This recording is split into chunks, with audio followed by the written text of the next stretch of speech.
Hello everybody and welcome to the Genshin livestream. Has been a wonderful Thursday.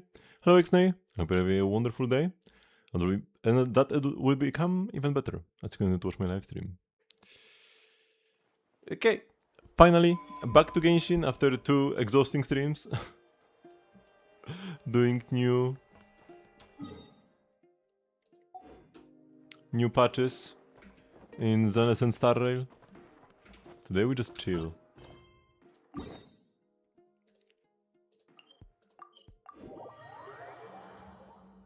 There isn't anything major for me to do, but we do have some events. And by some I mean one. But yeah, the tower defense, some new stages should have released since last time I played. Last time I played like day 1. 流れて頼んだよ激流はっはっそれふっしっかりついてこいよはっよっと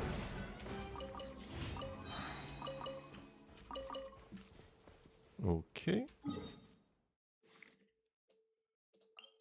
And every 2 days, I think the event releases 2 stages. We should have like all but 2 by now, or something like that.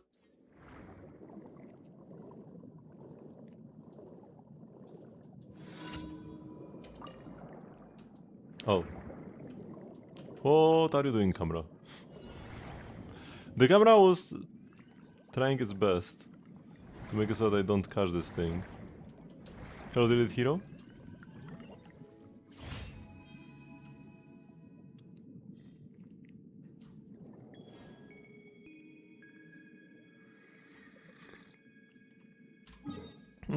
By the way, wait, let me confirm if what I'm saying is true.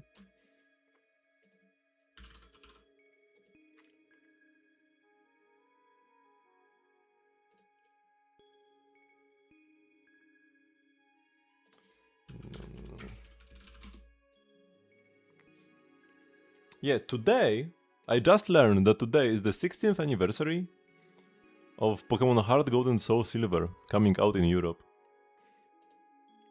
Which is quite a coincidence, because I started playing my copy of Soul Silver again, like 2 days ago. Yesterday was the anniversary of it coming out in Australia, and like 2 weeks ago, or something like that, was in the States. And I actually managed to find my old Pokewalker. It's like a little step counter thingy that you can use to catch Pokemon. It was like pre-Pokemon Go. You could kind of consider it a Pokemon Go predecessor. But in 2010. And without any like GPS functionality. You just walked around. And it works. I just had to change the battery.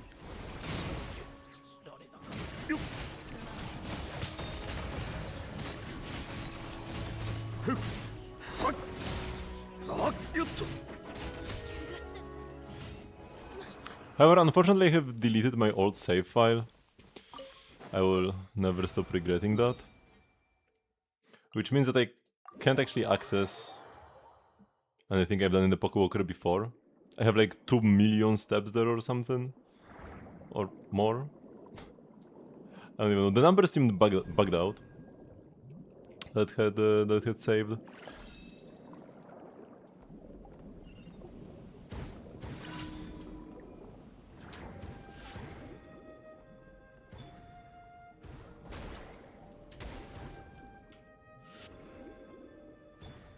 This there is so scuffed because they start shooting you before you can even grab the crab.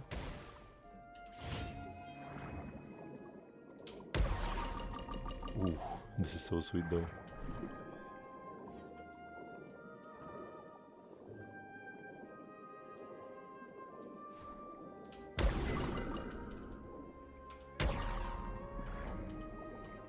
Grab the Maritime Flower as well.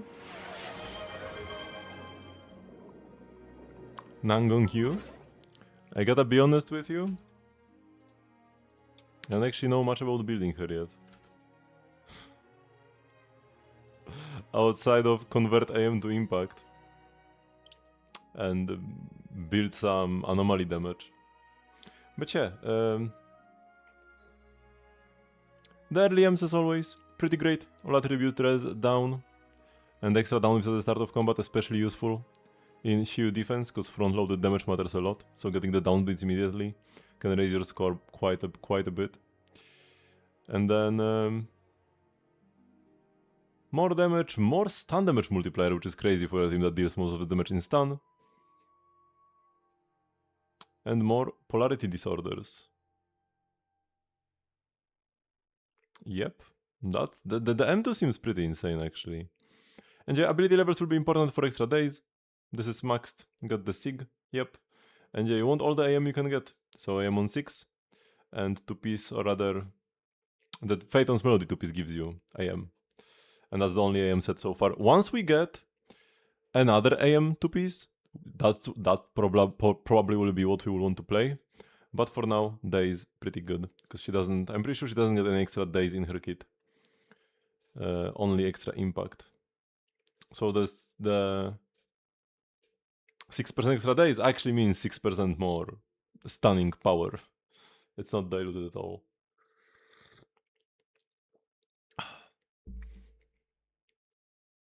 And yeah, Phaeton's Melody just increases her damage, which will also increase the damage of your Ablooms. That area can quickly proc. So anomaly damage on Nangong is actually good. It's not like, oh, increases your damage but kinda cope, doesn't matter. No. It actually does matter on Nangong to deal high anomaly damage, because you will be reprocking those anomalies a lot with Arya. So a Nangong that has no AP will actually nerf your Arya's damage. I mean, a Nangong will always be a buff for an Arya team, but a badly built Nangong will actually make a significant difference in your damage output, not just how quickly you stun.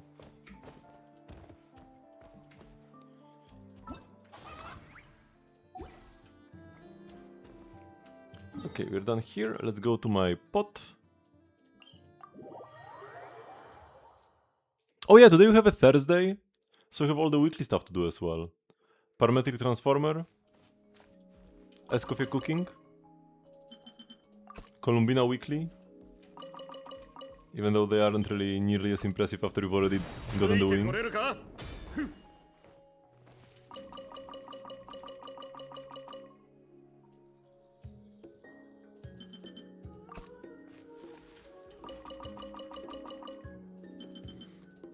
I should go collect silk flowers. I will probably have free time to do whatever today, after we are done with the event. So collecting plants seems like a nice way to pass some time.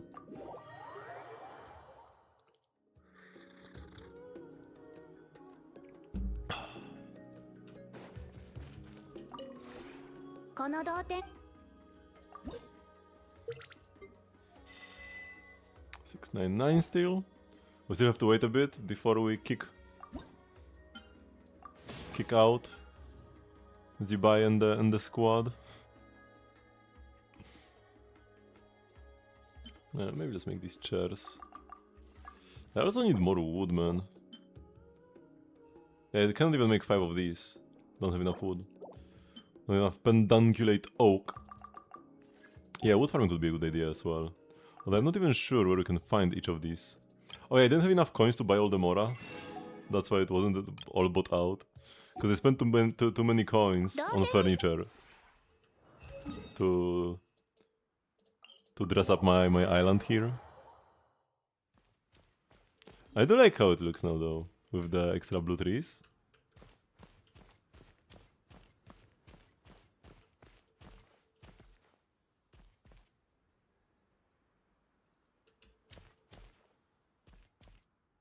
Maybe I could make another path that goes to the bench?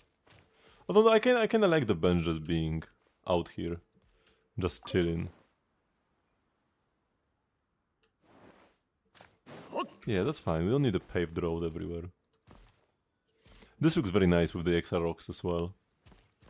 The rocks here and the plants. Kinda like when you look at just this little shrine. Yeah, maybe we could use something else here as well. Like a bush, a red bush maybe.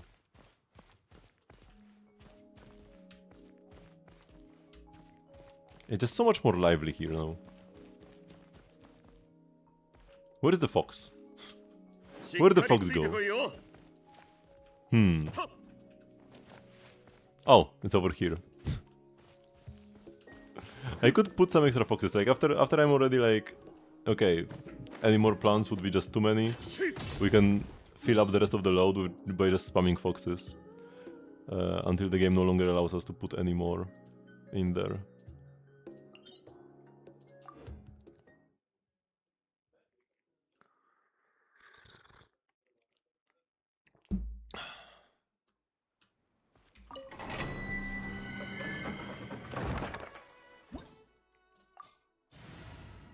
Okay, go with my Flint's team. If I had been using the debiting humor, I probably would have already hit friendship 10 on her. Cause like, how close are we? Yeah, I'd have already hit friendship 10, but it doesn't matter. We'll hit it quickly enough anyway.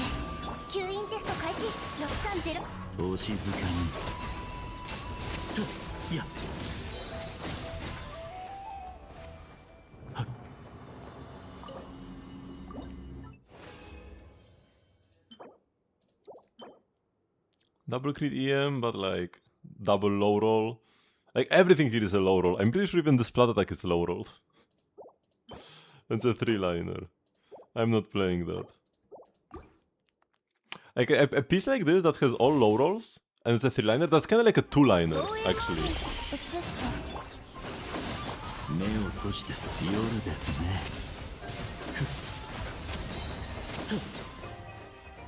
I definitely don't want a 2-liner even if it has double crit and EM. Electro damage bonus, you say? Nah.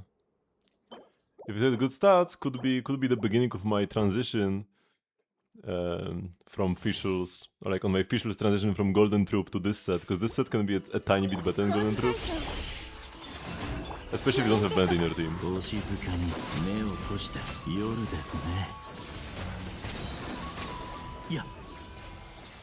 Because this set gives you more attack. Gives you attack and crit, while Golden Troop gives you a lot of damage bonus. So if your weapon gives you damage bonus, like maybe Venti Sig, and maybe you don't get much attack, you don't have Band or something,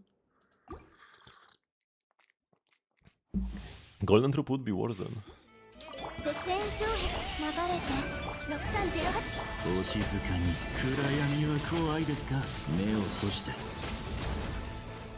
I need to optimize it one day, once I get more pieces. Like if I get some promising goblets and stuff on the day carved set, I will try to re-optimize my Fischl. Until then, there is really no reason to, because I would need to. Not only do I not have many flowers feathers, but I don't have any goblets or such. That will make me want to actually change to this set. Crit damage, crit rate, EM HP.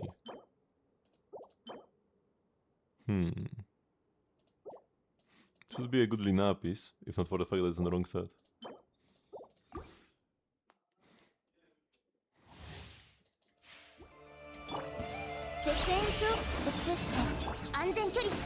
Did I even hit them with this?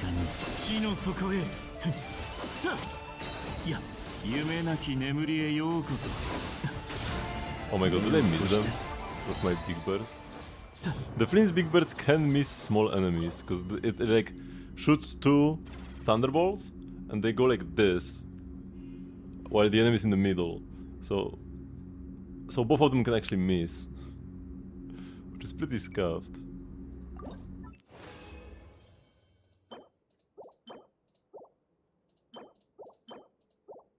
It's more common for one to miss, not both. But even that is horrible.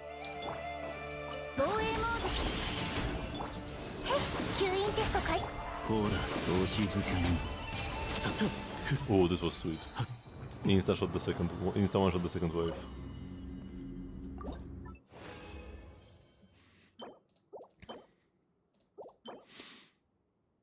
EM HP, no ER.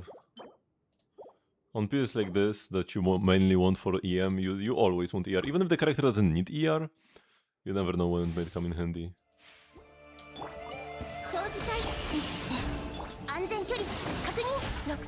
目を閉じたお静かに暗闇は怖いですか I buried a bit too early. Because I want to burst as the first wave is dying. So like insta hit the second wave when they spawn. By the way, stages like this should not have enemy waves. Like artifact farming stages? Why do they have to come in 2 waves? I know these chickens always exist in 3s, but like... it's pretty terrible, pretty scuffed. Okay, no more treasure to be detected. We have cleared out these islands, even though I wasn't sure if we would do it this patch. I thought it would be like a lot of work. But once I actually got exploring,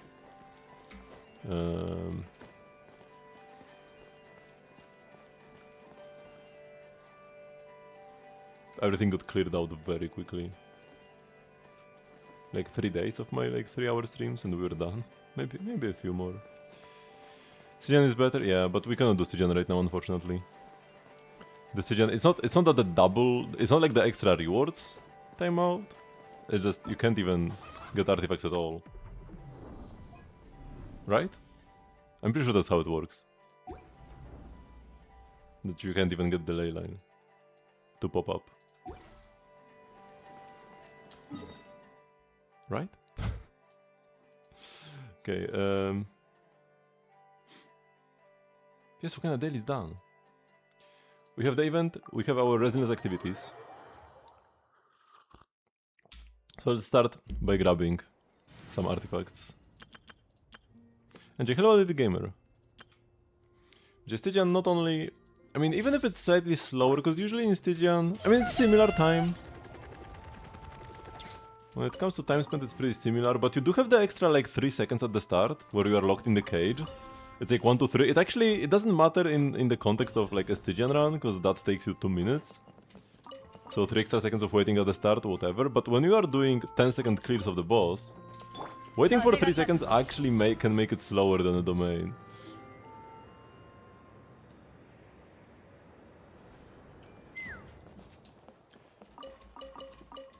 It kind of depends on bosses, but the nice thing is that you have 3 bosses to choose from and you just pick the one that's the least annoying to you.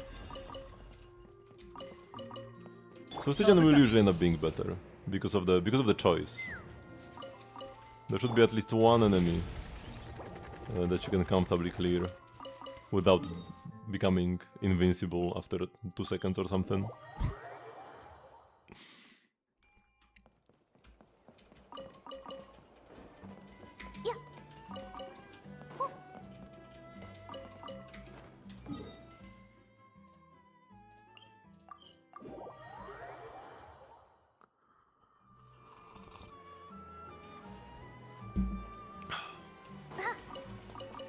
There is no need to rush today's artifact collection, since I'm not gonna be farming artifacts tomorrow. If I do it 2 days in a row, I always want to get it done quickly, so that the next day I can start earlier. I don't get the like time drift too much. Or you always have to start a bit later than on the previous day. If you try to do it like 4 days in a row, eventually you won't be able to. But tomorrow we'll be playing some Zenless to actually do my weekly activities after we spend the entire last stream on clearing the story.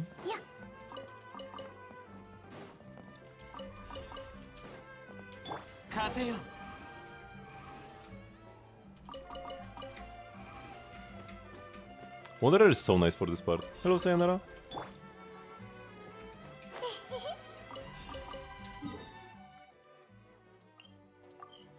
It just lines up so well that you do 2 raises, and then the little stone wall thingy pushes you up the extra little bit you need. You grab 2 spots, and then you have 1 more raise left to just go to the top. It's so perfect.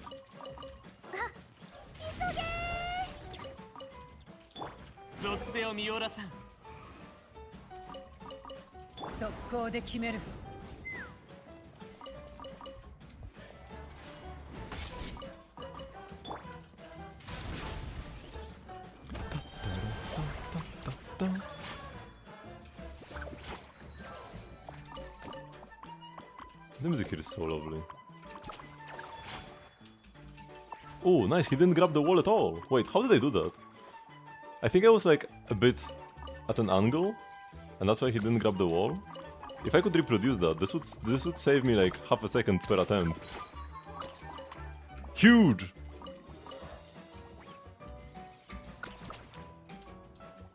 You're trying to think what kind of atrocities you have to commit today? I was kinda tempted to do a 10 pull on Ashvale yesterday. Oops. But there were some new leaks that we might get a part 2 of the Fate Stay Night collab with 2 new characters. So I probably should err on the side of saving. Yeah, Rin and Gilgamesh possibly would be the 2 playable characters. But would they really not make Lancer playable again? I mean, it fits. It's like lore accurate for Lancer to only catch L's. But it's sad still, nonetheless, even if it's lore accurate.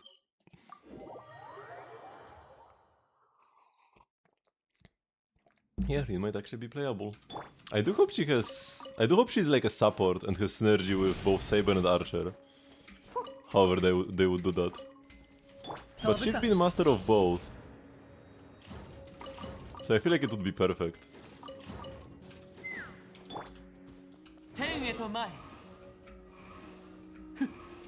Whoops, I messed this up. Man.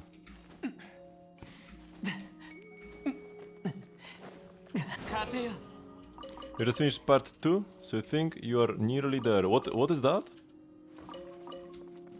I think if I recall correctly, that means you should be almost there, but I'm not sure exactly which point this is, and I don't want to ask, is this the spot where this happens, because if it hasn't happened yet, I would spoil you. Hello, GP Keep. Oh yeah, GP Keep, you probably would be interested. I found my Pokewalker today. A little step counter that was used with Pokemon Heart Gold and Soul Silver. Released 16 years ago. On this day. In Europe at least. March 26th, 2010. It still works. I had to just change the battery. Just meet the big bad wolf and he gets told to go fishing. Yeah, so you are almost done. Like, it's part 2 out of 3. So you're like 70% of the way there, ish. Ah, there was quite a bit of yap still. Maybe like 60. I mean, yeah, it's like part 2 out of 3. That's mostly accurate. And the parts are pretty even in length, I would say. And missing us so far. Yeah, I really enjoyed this part as well, you know? There was a moment or two where I've been like, but I don't even exactly remember why. Where am I going? Not LAN. Times will be so cool. I've been theorizing that because like the devs absolutely hate freeze. Right? Every enemy recently has been unfreezable. Even the enemies that are weak to ice are unfreezable. In attempt to like nerf Miyabi. So I'm not sure if they would just make an ability that freezes enemies. That's like not freeze, because then an enemy being unfreezable, this would still work. Because like, you know, they wouldn't make a new mechanic and then make all enemies immune to it immediately. And it would be scuffed if they also had immediately plans to nerf it in the future. So I feel like it wouldn't be actually stopping enemies. But what if instead of just freezing the enemies in place, it would just freeze everything but your character. So it would freeze the entire stage, including the timer. And essentially what that means, it might sound, oh my god, you freeze the timer, that's so broken. But that would just essentially be a move with a very long animation that just doesn't take up time during the animation, kinda. Raiden Mei in Honkai 3rd, Herrscher of Origin, has an ability like this, where the timer stops and she's just like slashing for a couple seconds. And then by the end of it, time resumes. But like, yeah, it's essentially just a very long animation that doesn't use up your stage timer. And that would be easier to balance because essentially it's just one very strong hit. right? You don't have to worry about interacting with enemy mechanics or whatever, because you just essentially do a lot of damage at one point in time, if we consider the timer skip, and then you just continue on your way. The enemies resume where they've been. You don't actually interrupt their attacks at all. You don't extend the stun time. Actually, I mean, yeah, you essentially also don't extend the stun timer. You could use it during stun. You would get the stun multiplier, but it's like one big hit essentially. But we get to watch the movie. I feel like that would be pretty realistic actually. So I feel like a timer stop effect would be easier to balance for the ZZ Dev team than an enemy freeze mechanic, even though it might seem counterintuitive.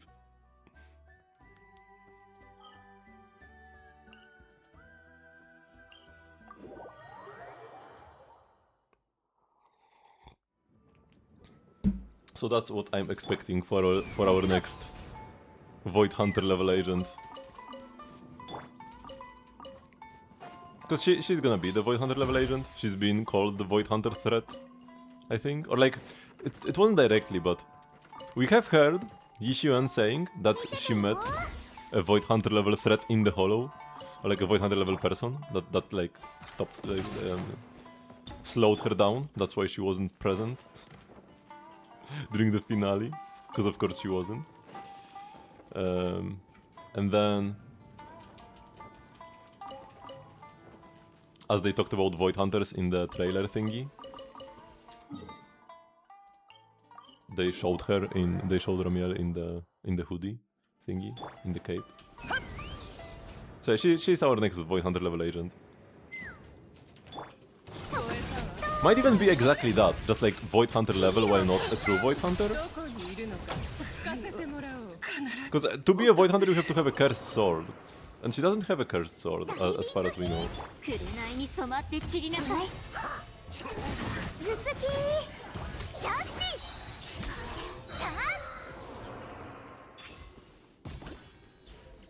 Maybe we show that in a future story. Oh yeah, what was actually happening to Ishuan all this time? I think they will. I think they have some sort of plan for that.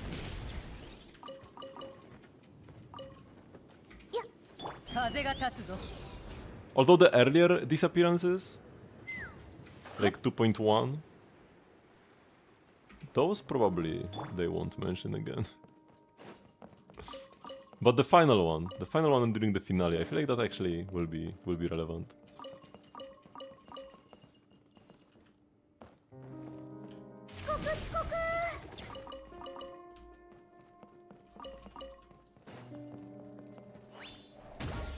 Perspective similar to Star Rail, yeah, something like that. We had the special mission thingy. What were they called? One's like the Jane quest, where it wasn't actually from our proxy's perspective at all, but it was just a full-on quest from Jane's perspective.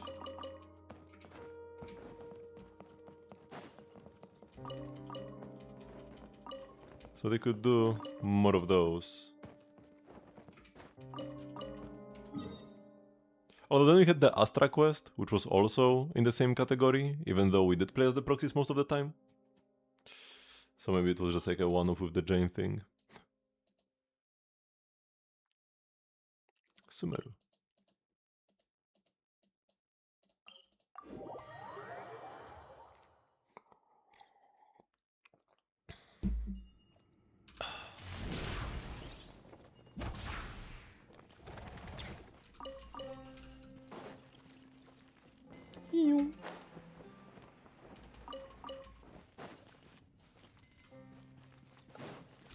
This one here.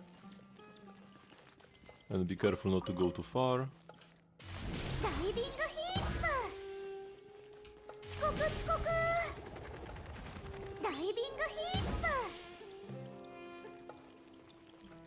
So much walking just to grab like one extra spot here, but it's free. It doesn't take up any slots in the route.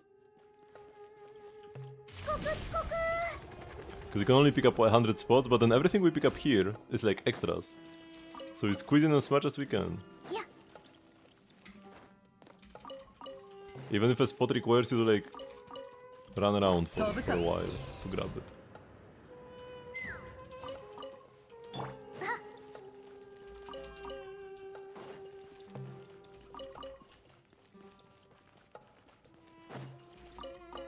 Okay.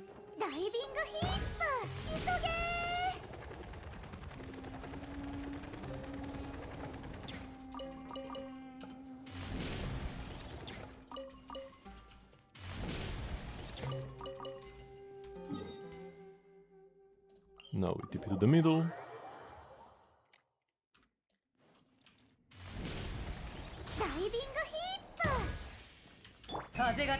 Let's go Chaska, because my Varus skill was on cooldown.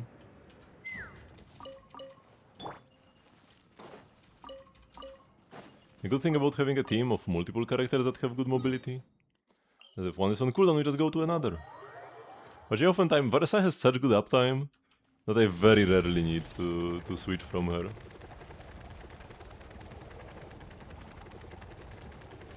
It's only if I use her skill inefficiently that I ever need to switch. So like, you know, I just run for a sec and then stop running immediately. Stuff like that.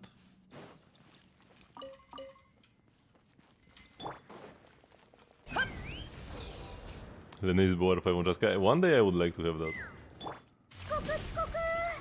That's my lifelong dream.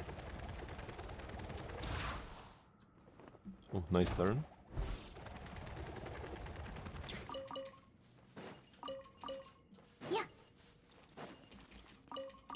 Unfortunately, Lina might... I mean, they are still not doing Fontaine Chronicled yet. But... I feel like what might happen... Wait, have I actually gone down here?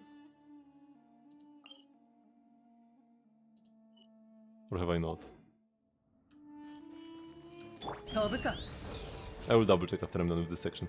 What was I saying? So Lene is definitely a low priority rerun target. Because he's not that popular. Considering how many premium Pyro DPS we already have.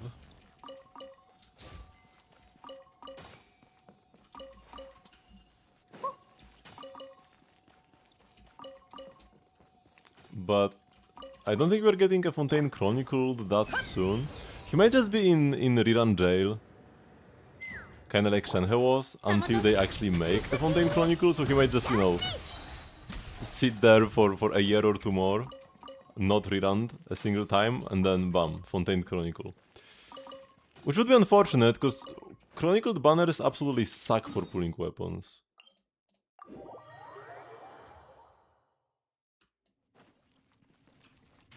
I think I've been here, right? Yeah, that's what I was saying, that my Varesa was on cooldown and I switched to Chaska. Yes, indeed. So I grabbed everything, we are done.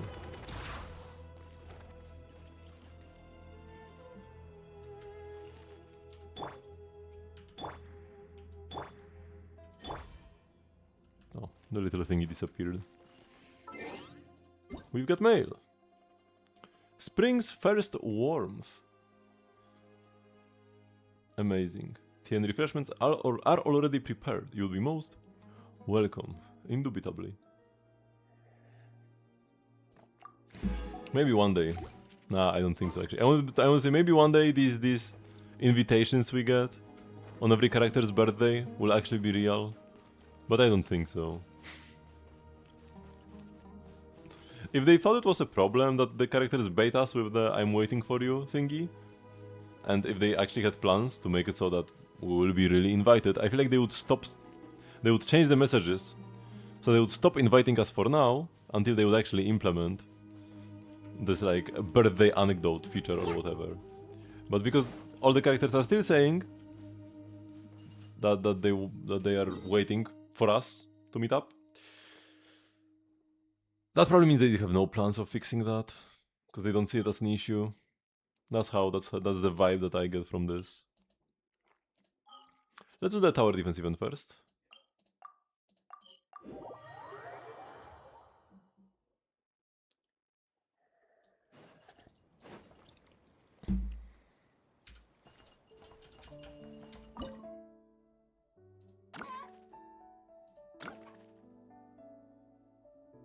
Oh, I thought it's like 2 stages every 2 days. But then only one stage has yet to be unlocked. So it's actually a stage per day? Either way, we have 3 thingies to do. What is this? Triggers an earthquake that deals high frequency geo damage to opponents within its AoE, using their movement speed. And this? Frees all opponents on the field. Okay, sure, let's try the recommended ones. So far I have not been too impressed by the global skills.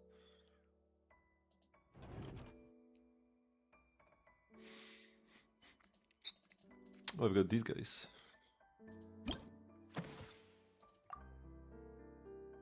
Followed by a void ward. Then they get damage reduction when low on HP. Focused attacks? What even are focused attacks? It continuously summons Oprychniki line troopers to attack the stronghold. Oh. When enemies are present nearby, it gains 70% damage reduction. Oh. It can only be suppressed by depleting its max HP completely.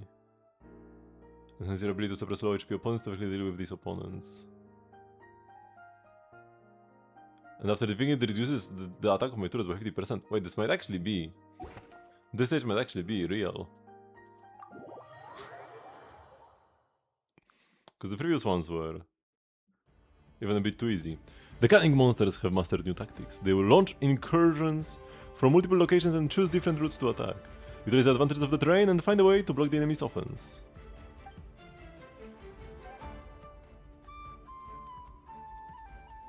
Intriguing.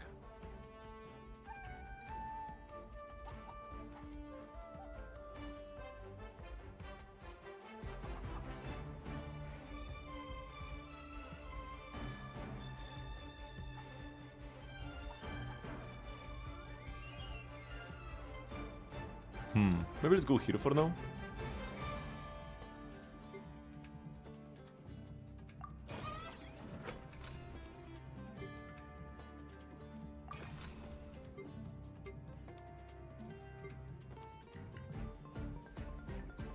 Oh, and we need this thingy. But this takes up a pretty valuable spot. It's fine. We want bolts, we don't care about energy much.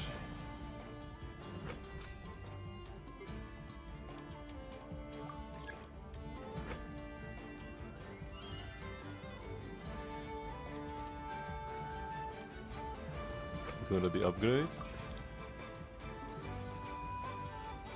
Oh shoot, wait, are they running away? I need coins to place a new turret. Oh no, let's make him Electro. That's not the same as the previous one.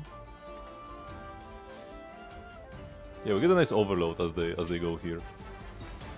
I like that. So the grid paid off.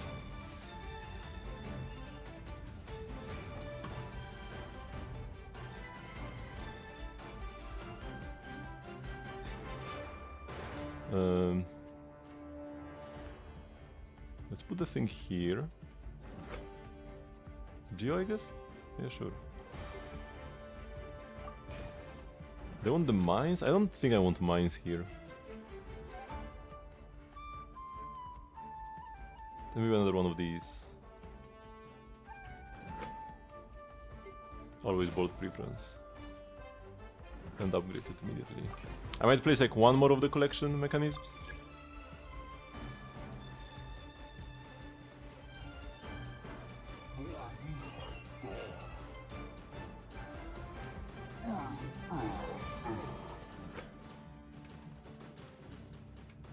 Oh my god, that's a lot of opponents.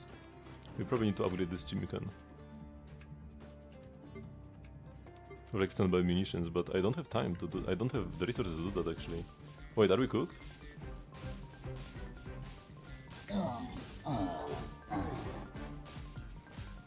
No, we are cooked!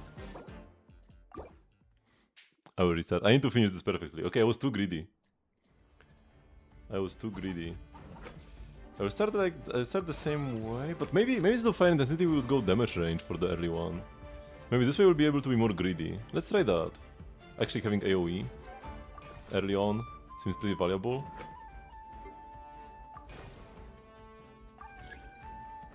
Let's see if that will allow us to be greedier.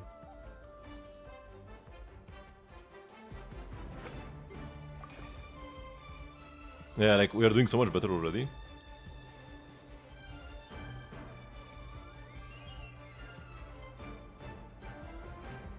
I can even immediately place a second one of these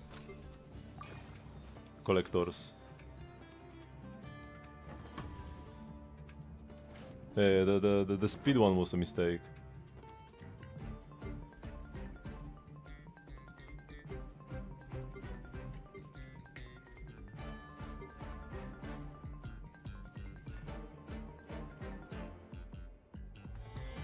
I think the ward was not great here either.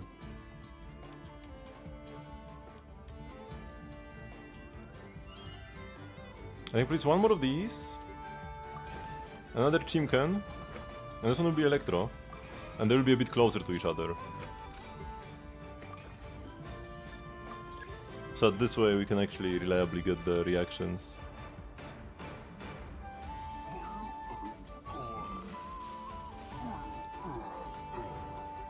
Oh shoot, this Geo shield is actually kinda rough when we don't have the Geo thingy. Okay, maybe that was a mistake. But, I might be able to place a new chicken.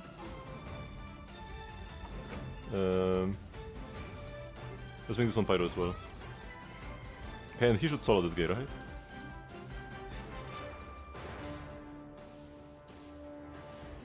No, he regenerated the shield! Oh no! Oh no, they regenerate their shields. My god.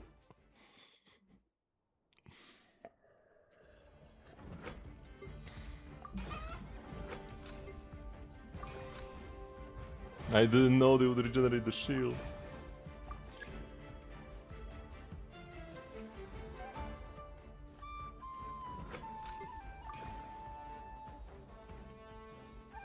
I still like the way I started here. I was a bit too slow placing this. I missed out on some money. But yeah, I do need the Geo thing after all.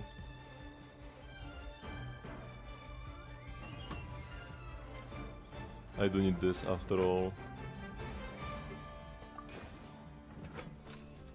Maybe a pulling mechanism?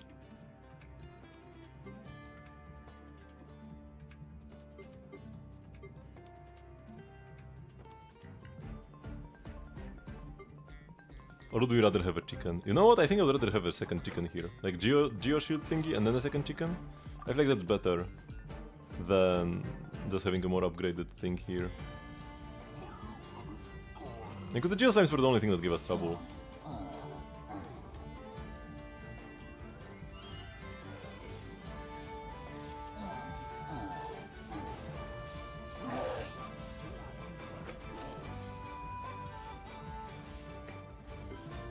I'll go with Fire Intensity on this guy. Mostly for the extra range, actually. I feel like after the initial like AoE is taken care of, then he will finish off the smaller guys. Reduce the balls required to deploy, upgrade, and refit mechanisms by 10%. Reduce the balls required to deploy, upgrade, and refit mechanisms by 15, but the rate at which support and skill energy restores over time is reduced by 50. Use the board by 20, but support skills energy can only be obtained through collection mechanisms. Huh. So how hard do you want to go? How hard do you want to say, screw you, support skills? I think like the middle one is good.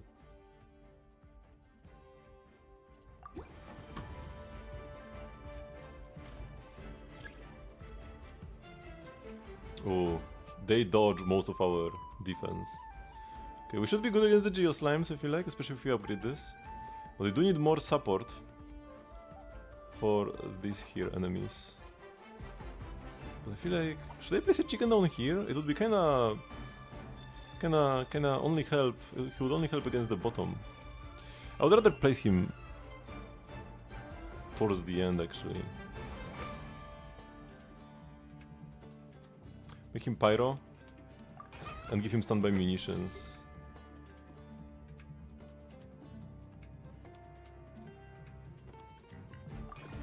Maybe they need to upgrade him immediately. And I will greed a bit more here. Maybe make one with energy preference. Wait, this effect cannot stack, it says. So when I place multiple of them, it's actually pointless. Whoopsie. So the overlap here is bad. Oh, only now I read this, so they should be on different settings then. Ah, that makes some sense.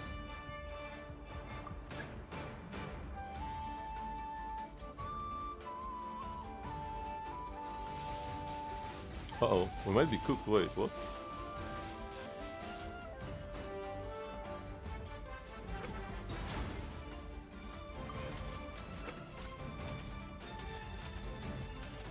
Okay, no, we are fine actually. Barely, but we are fine.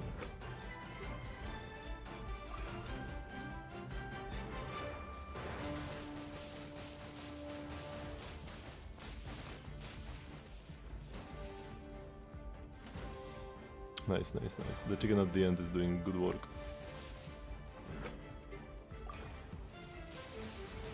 And we actually have the abilities now.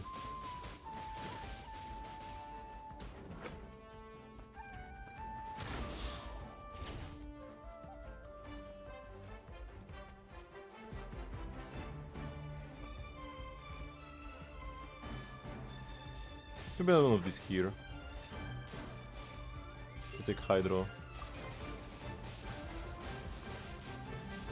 I can only deploy one more tower, so I need to be conscious of that.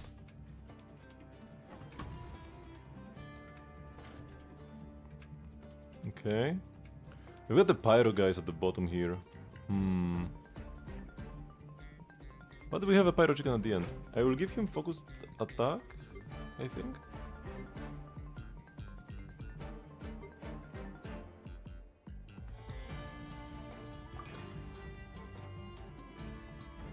And this, okay, I don't have more money.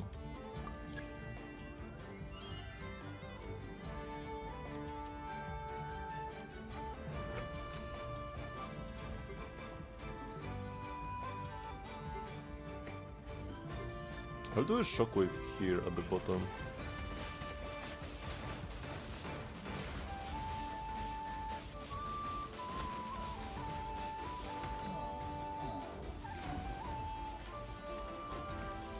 I should be fine here.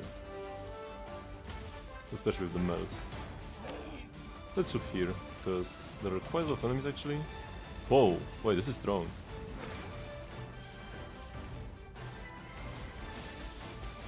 And now we can upgrade him with... probably target analysis?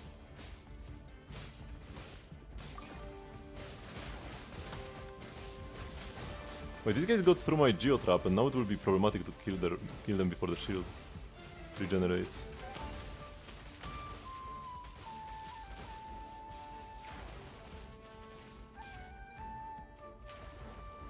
The shockwave is actually very large AoE. The electro charge procs here are pretty nice.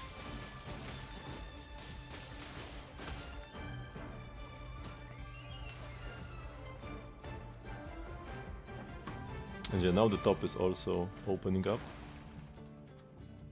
Ooh, Cryo Mage is here. And these guys, yeah, they would walk around most of my defenses. So I need an additional chicken up top, for sure. Or maybe like at the end here, actually.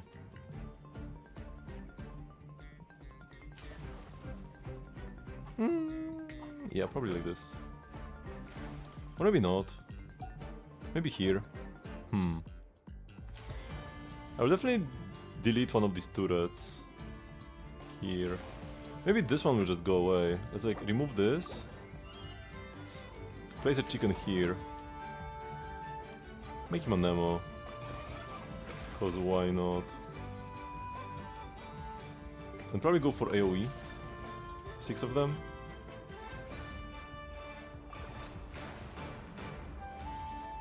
And we'll go one more trap at the end here. That's probably also Cryo.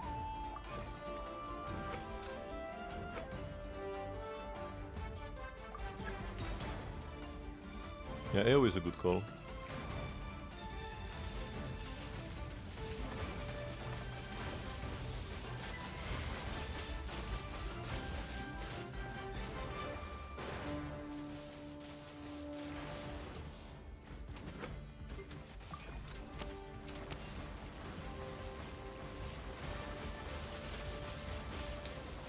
The situation up top is actually kinda tough.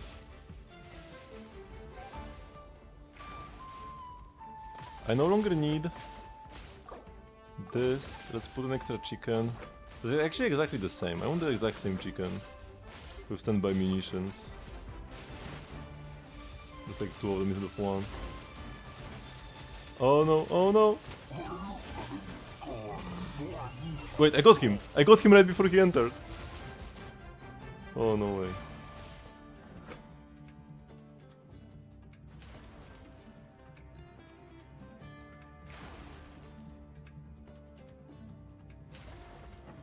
Phew!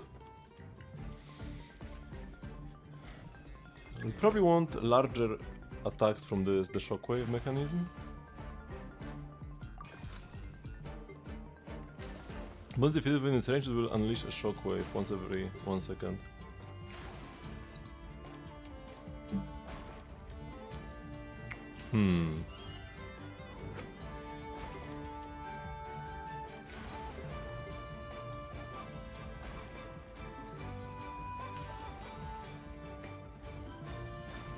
I probably want to go suppressing fire here.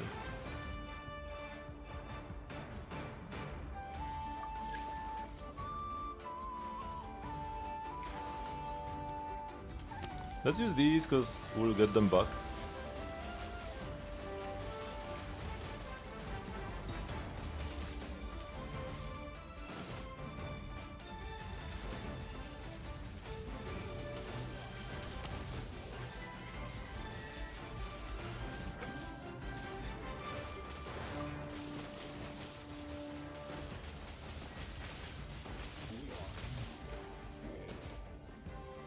Okay, I feel like we should be fine at this point. Right? I don't have any more skills though. Okay, he's down. His shield is down.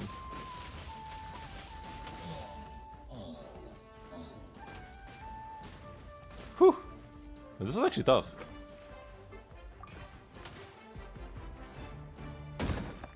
Nice, that was quite lovely.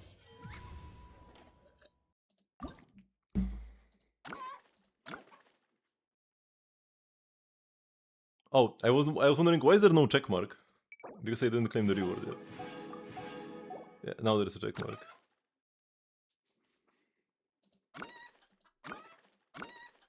Oh, only now this guy is uppering actually. The enemies list included enemies from the later stages. Okay. What do you have now? Summons a vortex that continuously deals animal damage to opponents within its AoE. And they want us to pick the fireball. Sure.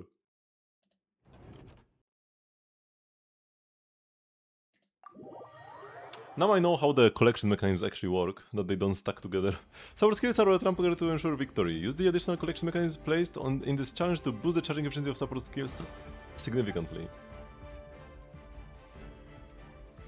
Oh, they're like on the ground. Wait, can I place them on the ground as well? Oh shoot, I always could! I always could place them on the ground! Oh boy. Oh, there are two gates on the opposite sides and then these enemies go here, okay. Do enemies just walk through them? Is it just free real estate? Wait, what is coming first? A pyro slime. Okay, that's important to note. That the pyro slime cannot be defeated by the pyro thingy.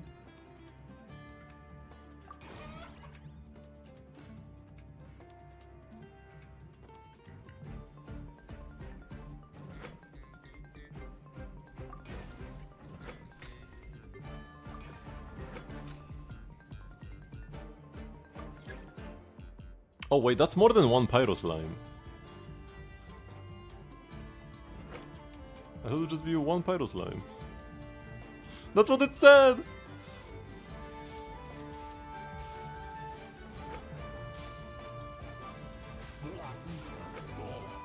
Oh, this costs 120. Okay, yeah, I'm kinda cooked. Unless? Wait, I'm not cooked. Wait, I'm actually fine? This worked? What? That's so dumb. Does it work?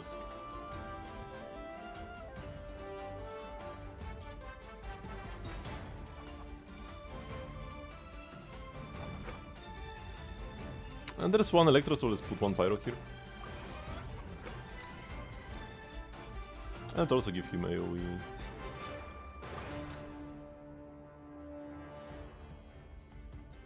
Let's put, because this one has a range until there.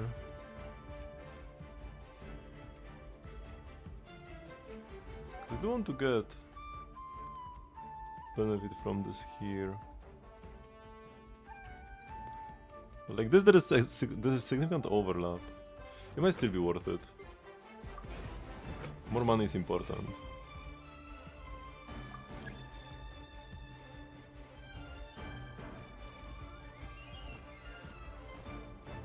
And the overlap is only in the middle where the platform is anyways.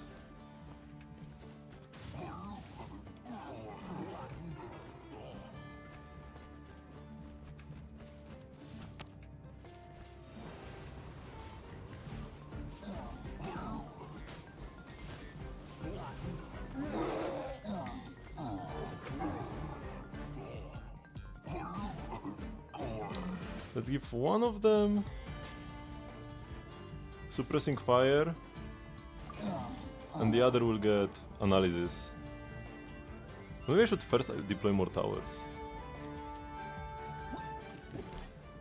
When the frozen status ends, opponents will take true damage equal to 10% of their current HP. That's hard to proc, because those are both from the ground mechanisms.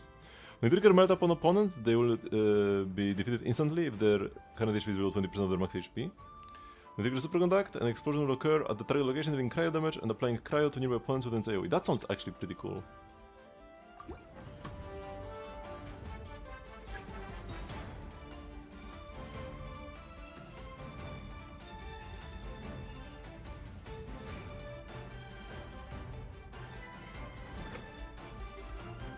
Let's actually make both of these cryo. I'll place two of them. Okay, I can upgrade further.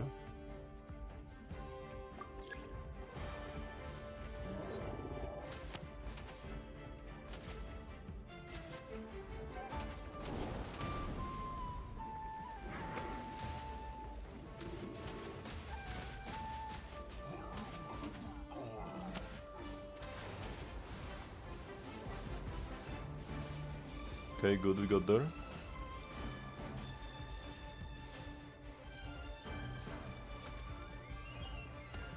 Even if barely.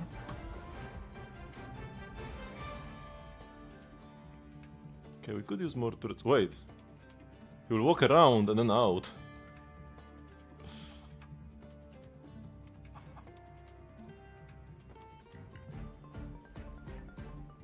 What if an enemy will just walk straight this way? I'll be cooked then. I want more Electro, because we have the super conduct bonus.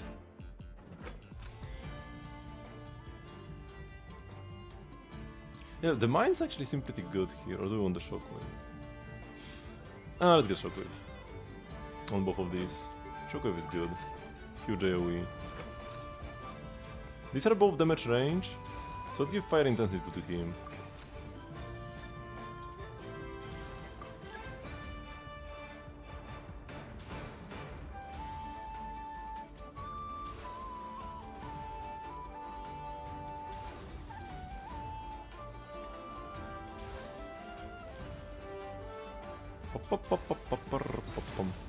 I just drop a fireball. They charge back up very quickly anyways.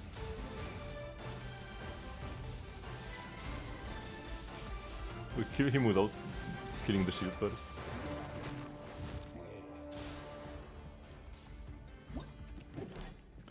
Two Hardened Balls.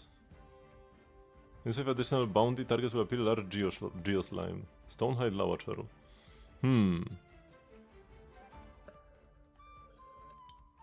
I don't think I need to make this much harder. I'll just take the 200. And not get cooked by Geo enemies.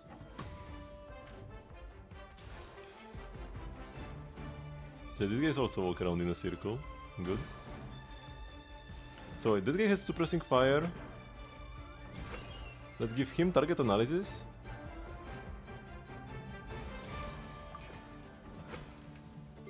I guess focus attack. I'll just complete the Trinity.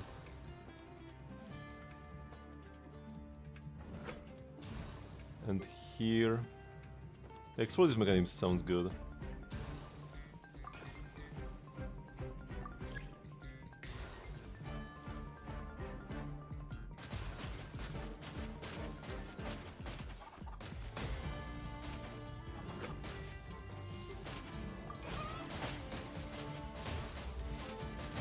The electro deals so much damage, even small applications of it.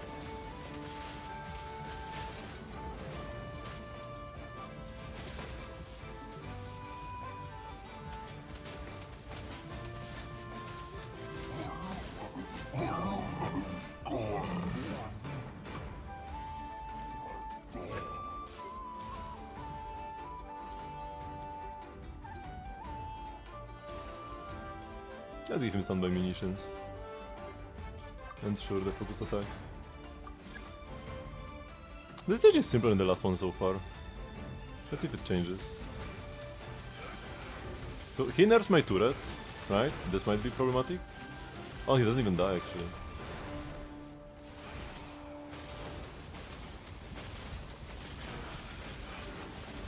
Okay, these enemies seem kinda nasty actually, sure. They do sure seem nasty.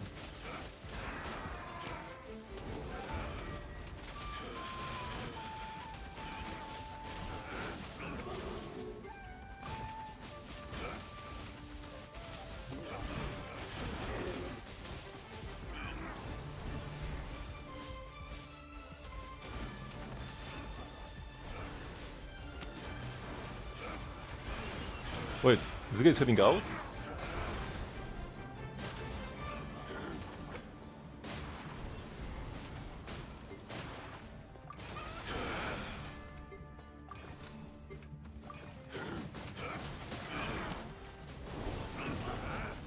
No! How did he get through? Oh my god, man. We're doing so well. How did he even get through? Oh no. Okay, so here I went max grid and it worked. Maybe let's try doing all electro. I might not even get the same buff as last time though. Let's go with that. Actually no, I need electro. Oh yeah, I need electro on the first one because there are pyro slimes coming. Yes.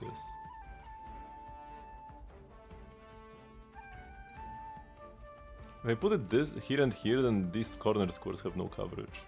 So here and here seems best. I can go greedy. We already know we can. Maybe I should have upgraded these to collect more energy for powers.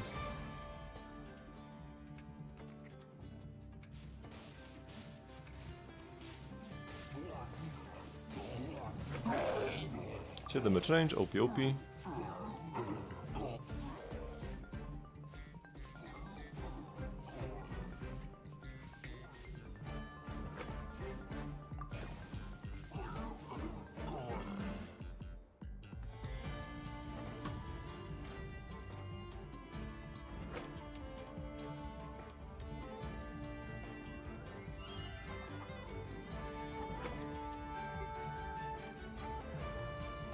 Wait, can I see upcoming enemies?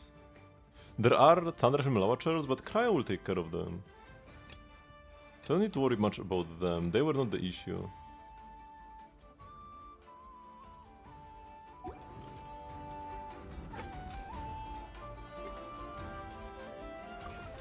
I guess I lacked single target damage. I need to focus on that a bit more. I have too much AoE.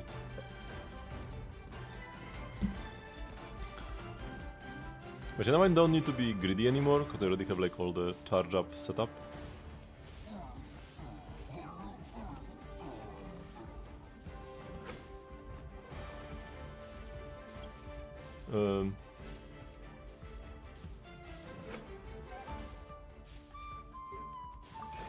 Yeah, I need to use this actually. Yes, that's what we can do.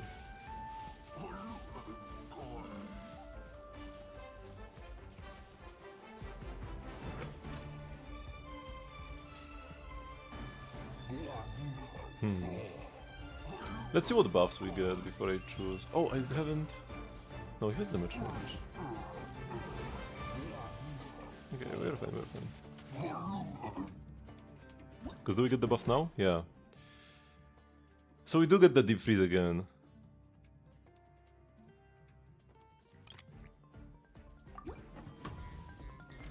Deep freeze means we do want these cryo traps with shockwave.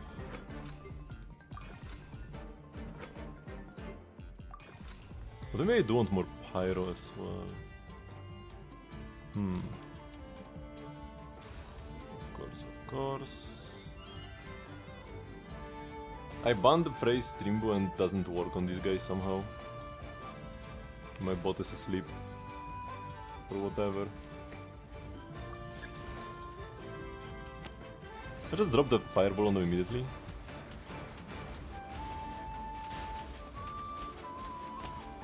And here let's drop the wind.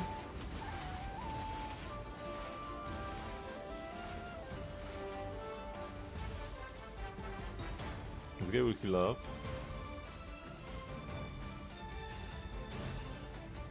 Okay, but we are fine.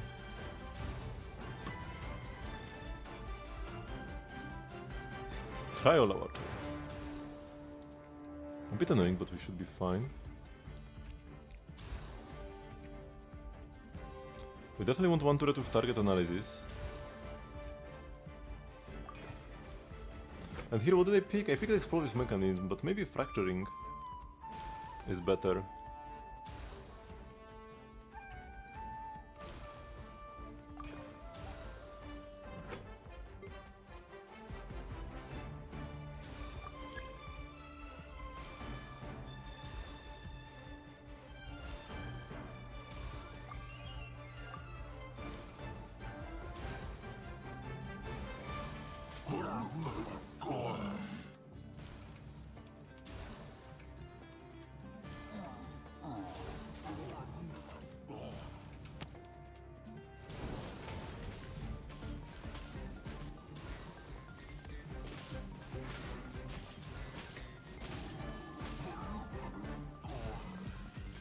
I think I won't go with any pyro. I think I will go Anemo. Opponents deal 1 more damage to stronger endurance. Oh yeah, that's super easy. Oh, this is even easier. 100% more damage? We won't lose any HP anyways. Surely. Is this the wave where I lost? No, no, the next wave is where I lost. So yeah, getting a bunch of money here will be great. What do we want here? Maybe explosive on this side, like here defense reduce? Because opponents have to pass through both of them anyways. Actually, let's get fracturing here as well, and I will get more of these ground cryo traps on the opposite corners.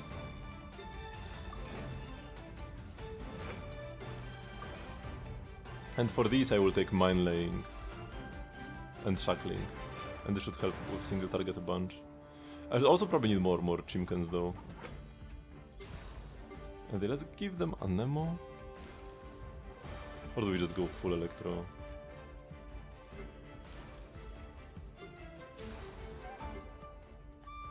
Pyro? Pyro will interfere with my superconduct. It's probably fine.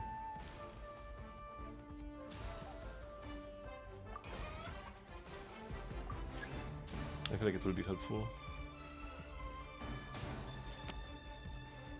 I'll just drop this now to prevent too much enemy build-up. Oh, the shield is already gone. We'll probably regenerate it though.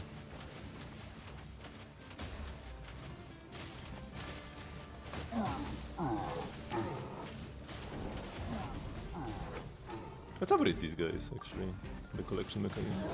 Yeah, he did regenerate the shield, but that's fine. We kinda knew he would. Okay, trial complete. And now we need way more single target damage. We'll just get fire intensity on both. And focus attack.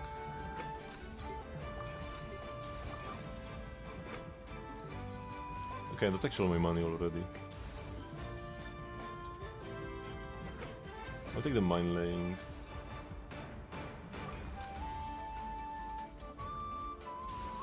Cause yeah, what got through was this guy last time. Need to make sure I use my abilities on them as well.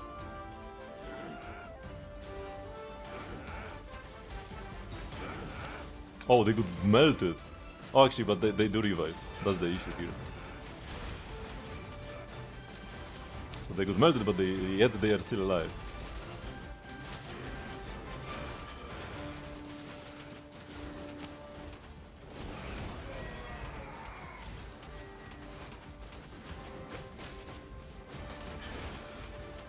Maybe we'll make this shackling. I think this will help.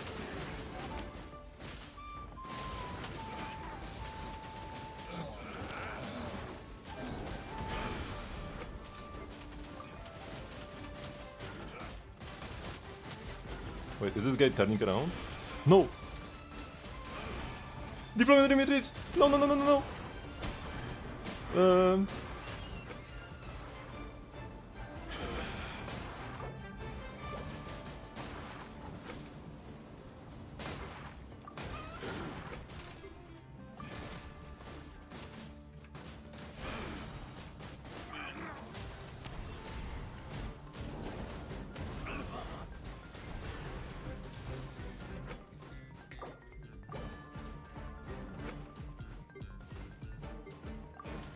No! I lost the same enemy again! No, challenge is not completed! That's not a completed challenge! Shoot, man!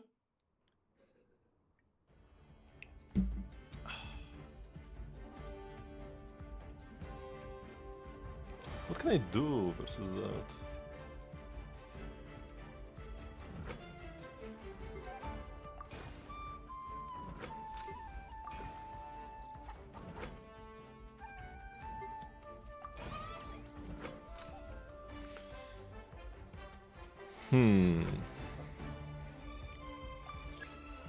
Maybe the powers I have just suck. Like, maybe having the freeze one would be just so much better.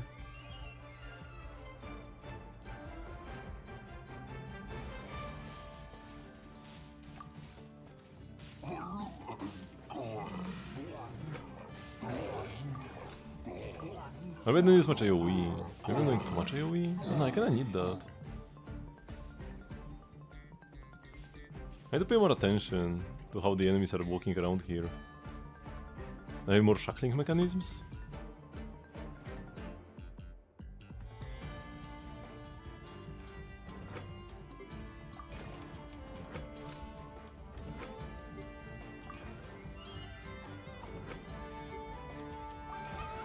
I do kind of feel like I do need 2 AoE guys. I would struggle with these waves then, if I didn't have that. We'll see what buff we get. Maybe the superconduct buff actually is not the peak. Maybe we should go for the melt buff.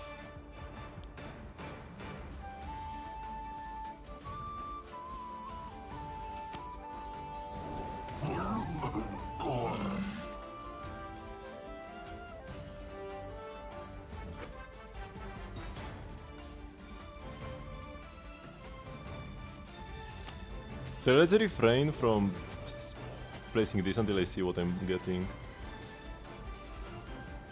Hopefully I will not be punished for this.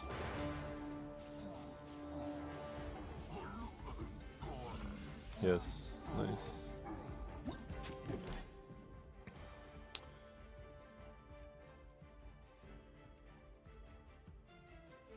Maybe we won't overload Aftershock actually.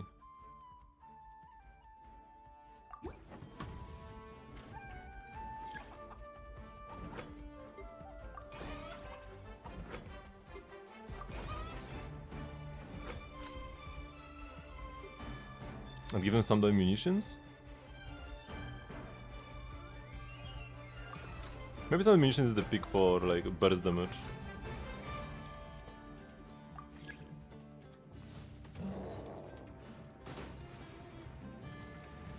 Like they build up pretty quickly.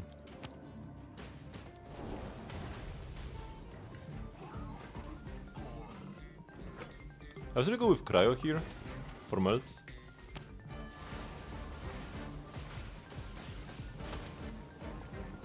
This way we can like melt the built up bullets.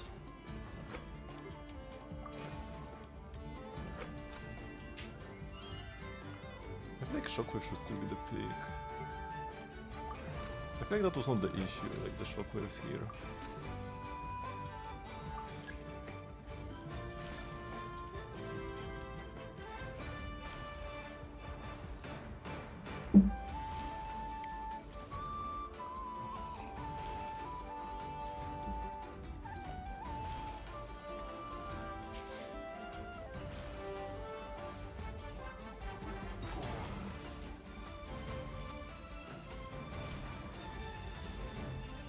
We seem to be doing an even better job than last time, I feel like.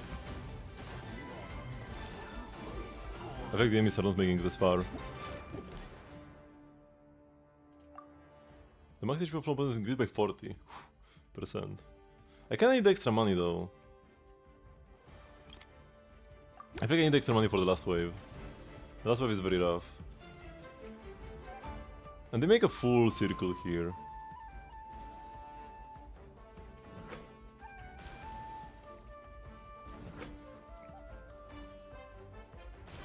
I can put 2 more towers.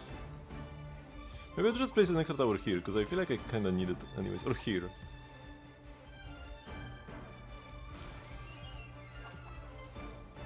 Let's put an extra tower here.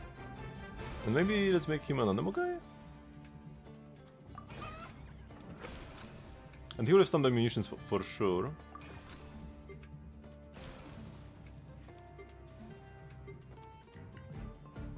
And yeah, it's like an execute attack, focus attack.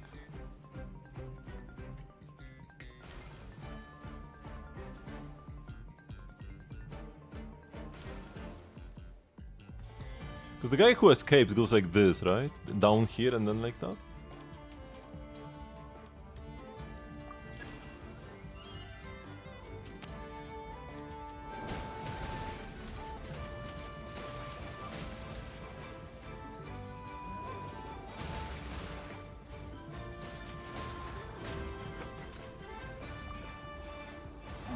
Let's see about these collection mechanisms.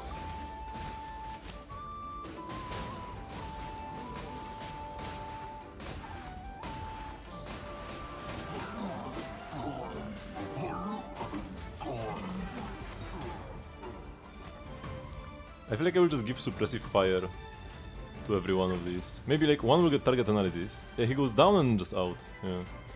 That's what he does indeed. So one will get target analysis. And the rest of them get focus attack.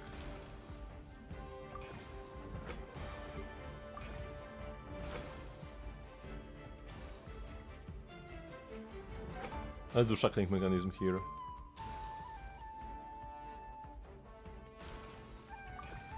And maybe a shackling mechanism at the bottom as well.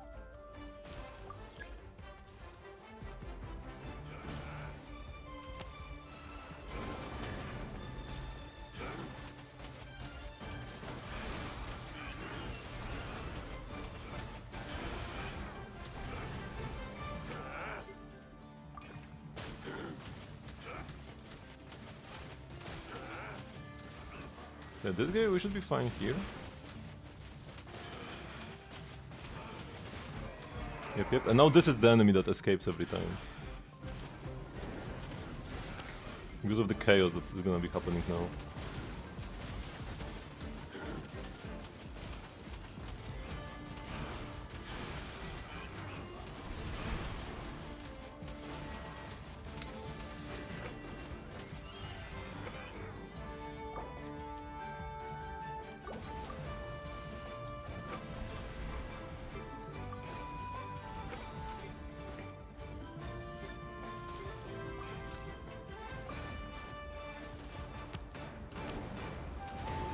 Here we go, man.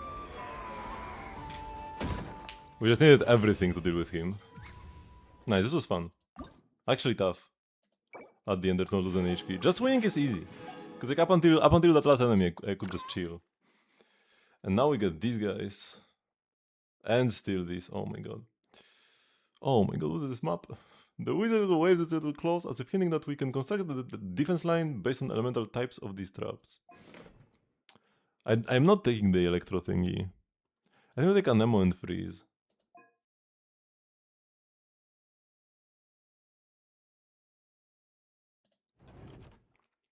The electro thing seems pretty weak. In addition to energy turrets, the Horde Guard unit has another important member, the trap mechanism. Upgrade your defense line based on the trap's elemental infusion to delay the enemy's advance.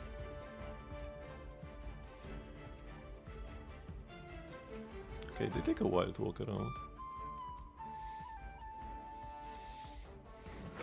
I can just retrieve these if I want to.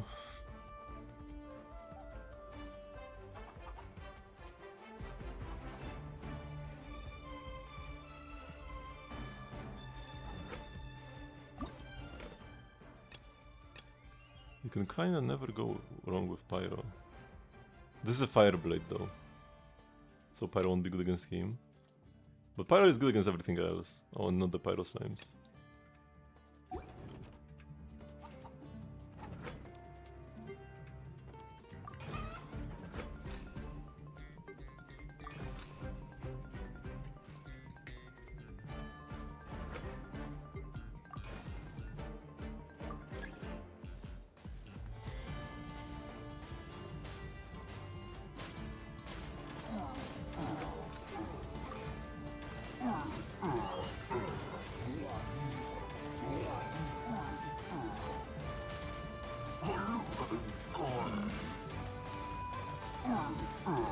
Okay, it's fine, we have time to kill them.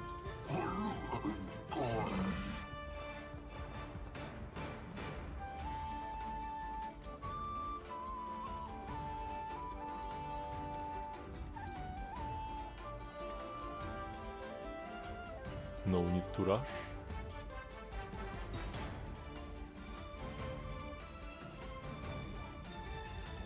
Especially as these guys are getting melted here.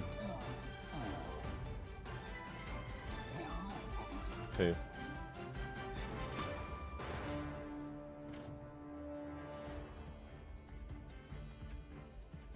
Oh, this should be exceedingly easy.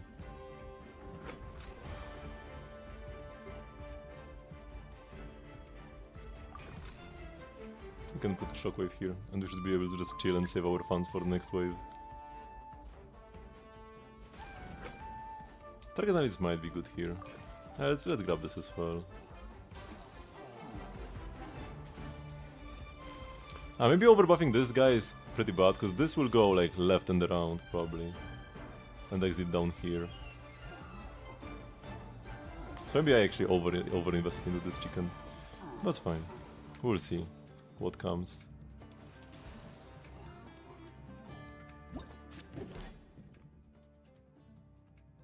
I kinda don't like this.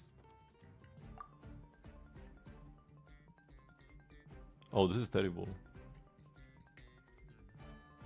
The collection range of collection mechanisms will expand to the entire field.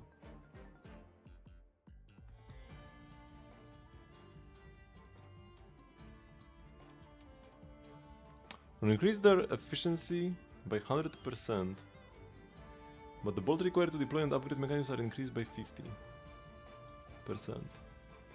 I wish I placed more stuff then. I think I'll go with the collection proficiency. Or maybe we redraw again. Yeah, I feel like reactions will be... Actually, maybe the reactions can suck here, because I can't...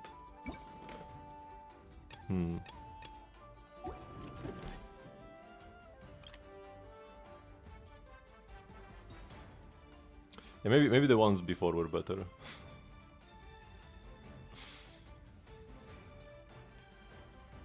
So we go melting snow.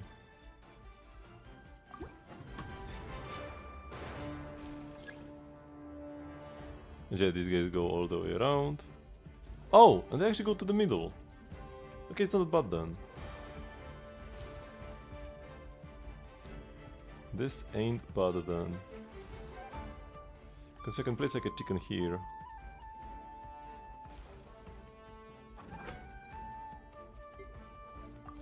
We picked melt, so we want more cryo.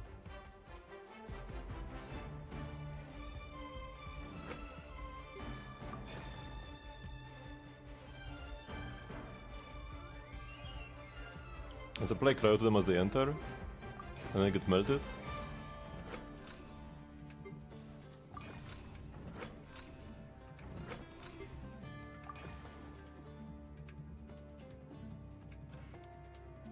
Well, let's place one like right here.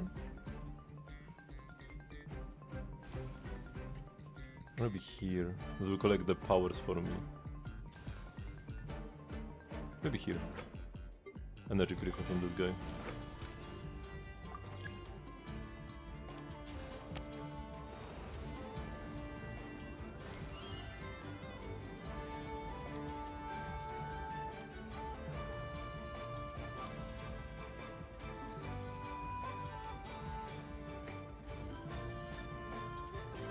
We're not looking so hot right now.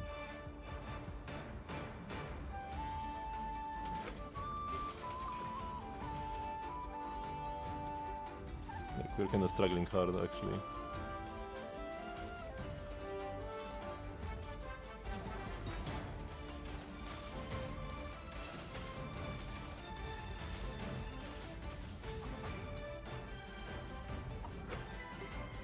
I can place another pyro chicken, but I don't think this will be enough.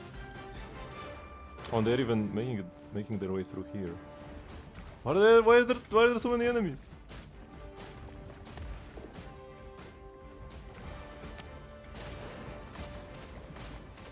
Yeah, no, we lost.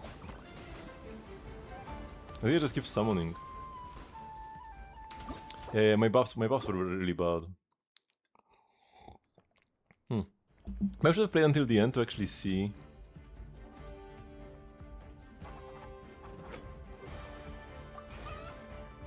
What happens later?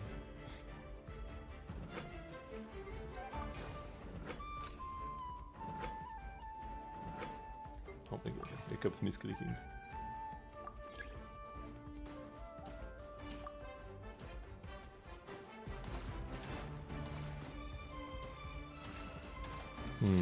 So I need a way to deal with these guys faster.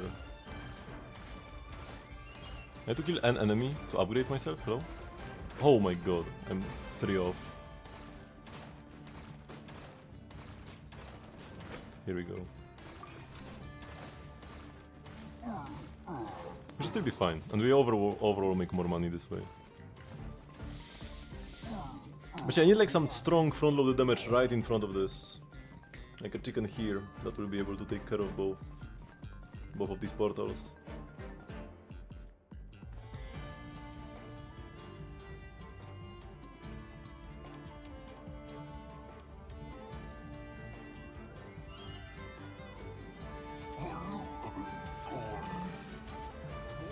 Oh yeah, I was just waiting for them to go, but we can make this go faster.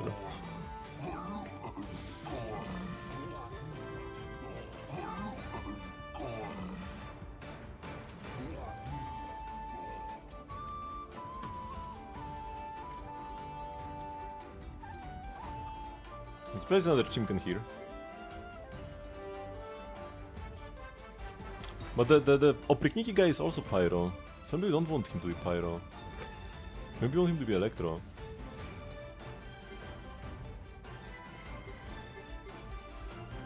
But we'll have a lot of Pyro enemies later here. You'll be also able to help against them. And here I go for Fire Intensity, I feel like.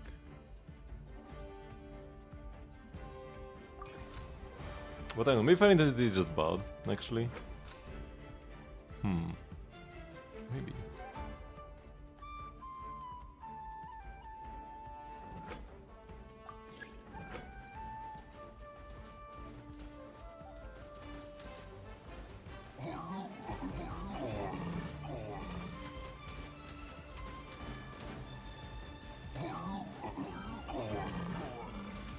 Yeah, what I want to do actually is place down turrets now.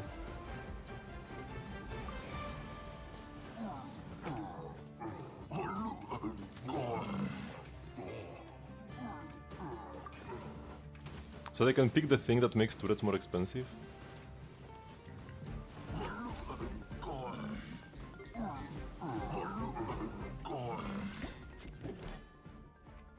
Oh, these are new.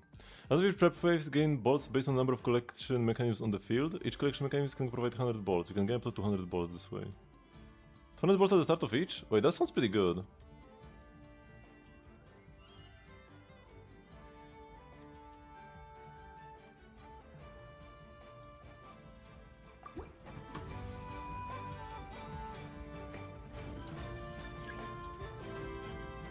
I want to have 2 of them anyways.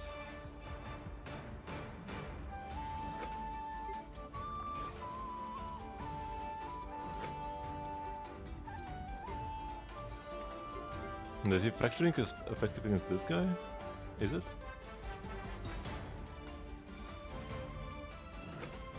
Oh, can we just do like perma-freeze here?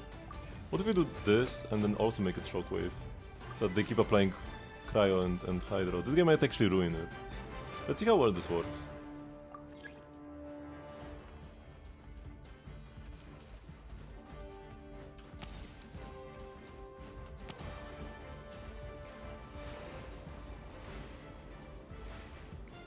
Yeah, it worked pretty well.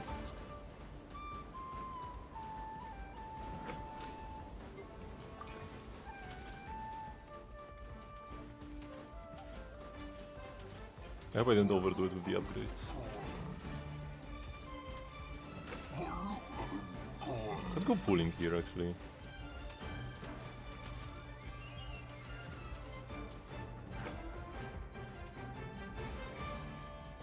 I might have overdone it with the upgrades.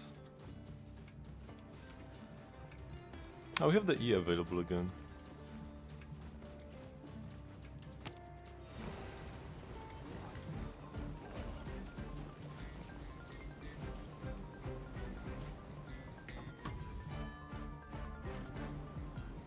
Two of them now here. Oh my god, what's happening here?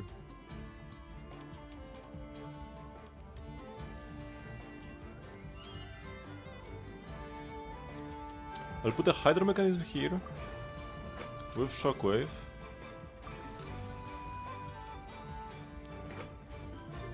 And Shredded Fracture as well. This guy is also go around. And will get hit by my Pyro Chimcan, whom I can give target analysis.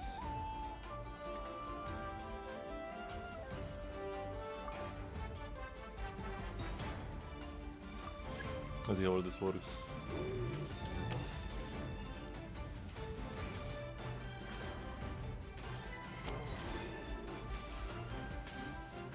Oh no, if we don't kill him, he's a big problem.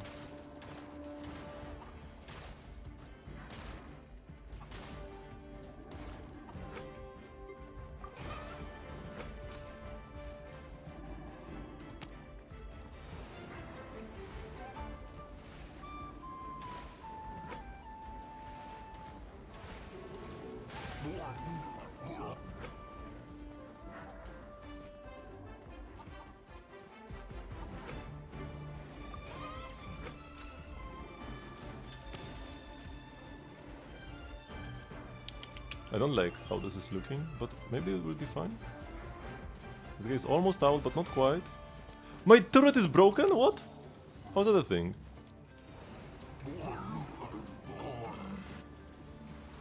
It's only wave 4.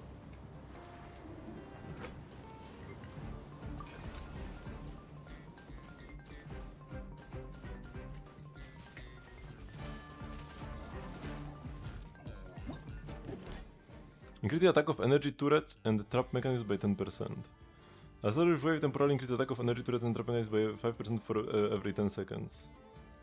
Each wave you can temporarily increase attack by up to 20% this way. As a wave temporarily increase attacks by 15% for 60 seconds. Let's make it build up, and we can go with more stall.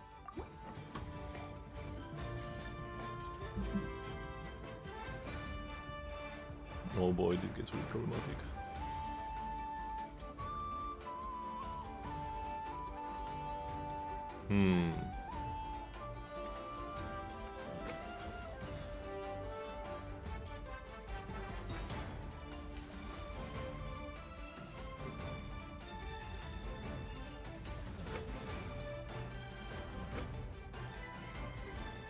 Let's go shackling here. I will sell this chicken to have a free slot and go with focus attack here, so that he will be finishing them off. I go explosive with this guy.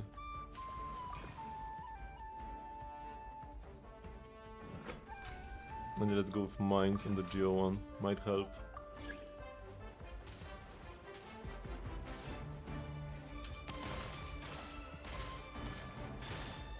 Oh wait, they're actually kinda good. It looks like. Shit, this guy has been dealt with, pretty much. Yep.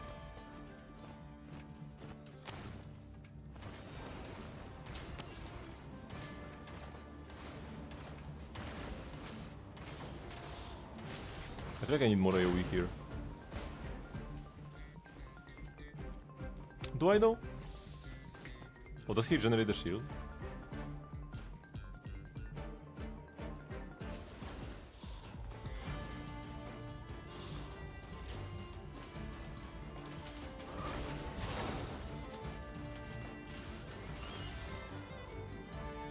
Yeah, I think he did get the shield back, but we're okay still. There's only one more wave left. And we still can place a whole other turret. And we have the money to do so. Yeah, the focus fire does nothing here against these shielded guys.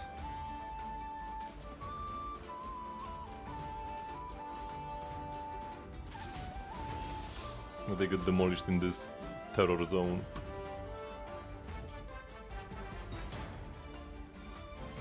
$16! And they go around. 16? Does that mean 16 enemies and one and like few of them are... No, it's 16 wilderness hunters. What? What do I do against that?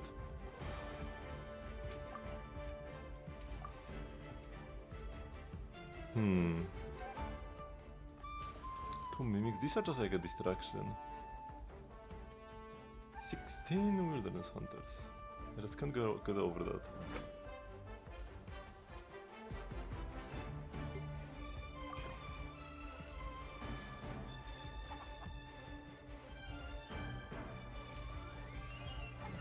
Another chicken with...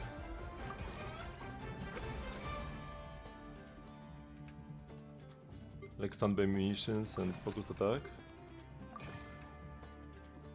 And we can sell our money makers.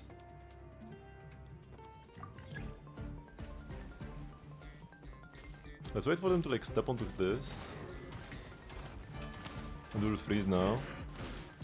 So that we can like take care of the early enemies.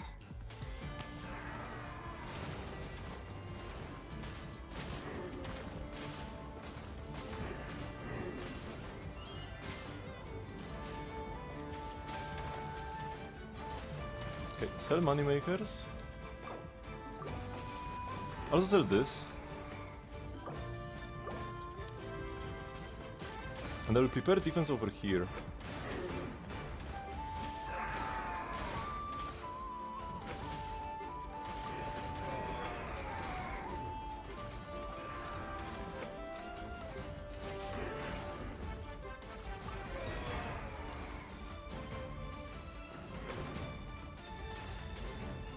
Fracturing, and then we'll go with shackling.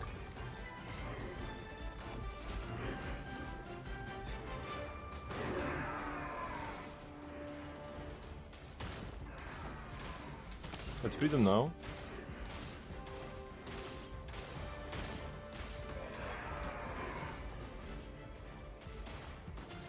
Okay, we seem good.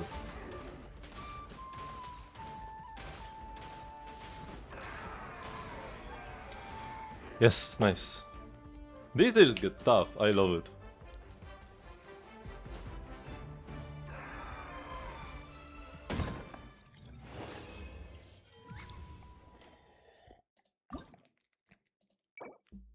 So I spent way more time on the tower defense than I thought I would. I thought it would be like, 15 minutes and we are done. Like 5 minutes per stage? No.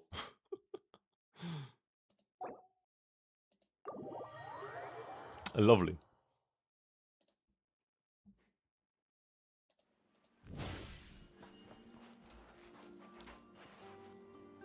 Okay, let's do my Miliastra daily thingy. This is the last time we can do this actually.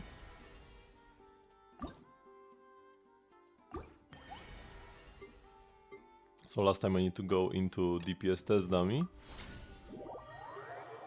But we can already do the weekly quest as well. Oh, and I need to do my weeklies. Like the Columbina stuff and whatever. Yeah.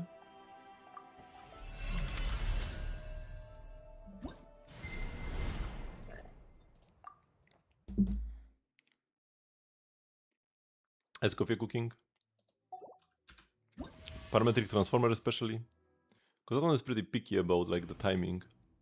So if I take too much time to use it now, I won't be able to use it at the start of the stream next week.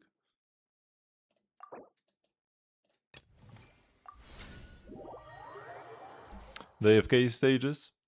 Still the goat. For getting all the daily stuff done. At this point you might wonder, is it even worth doing all this Miliastra stuff if this is all I'm using Miliastra for? And yeah, the answer might be no. The answer might be that it's not worth it at all.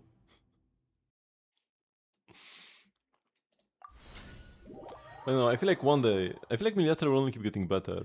Until like it's actually great one day, and then having all these outfits and whatever pre-farmed will be quite lovely.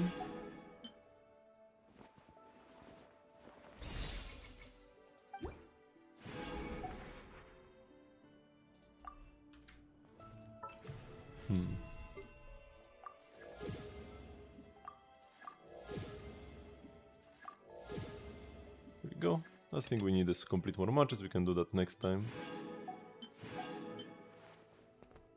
That actually isn't bad for a 3-star outfit. Oh, we can exactly do a 10 pull. I just got a 4-star though, so I don't think we're getting anything extra here. Yep. Wow, almost everything is a repeat. But hey, a new eye color. Are eye colors also gender locked? Probably not, right? I hope they wouldn't be. So, let's go cook.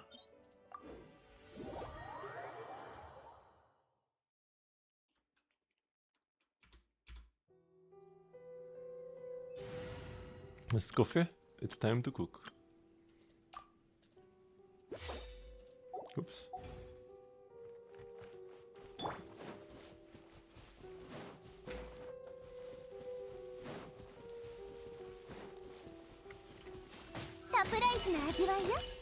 This was not perfectly placed. This should be good though. Yep. Last time I placed my transformer too far away. I didn't even check if the transformer was actually ready, but thankfully it is. Thankfully it is. And now wait. You can like summon Furina's pets, but I feel like they don't really do much, especially when you have the like double crystals hitting the Escoffier cookpot. It goes by so quickly. Ooh, lots of books. Lots of books are lovely. Oh, and best idol. Actually, no, it's not that one. The one where she tastes her soup. That's the best idol.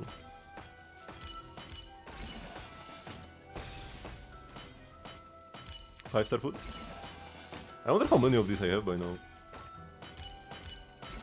But she's actually not gonna do an idol now. Because whenever a character does an idol, the next time enough time has passed for them to like do something, they'll just say a line. They like alternate. Idol, say a line. Idol, say a line.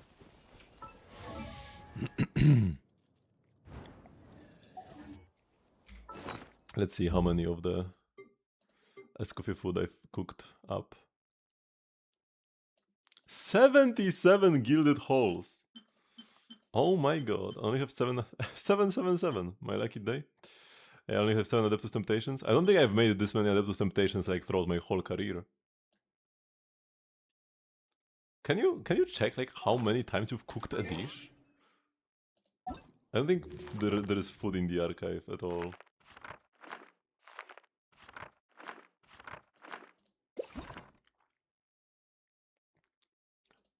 Oh no, food is in the archive.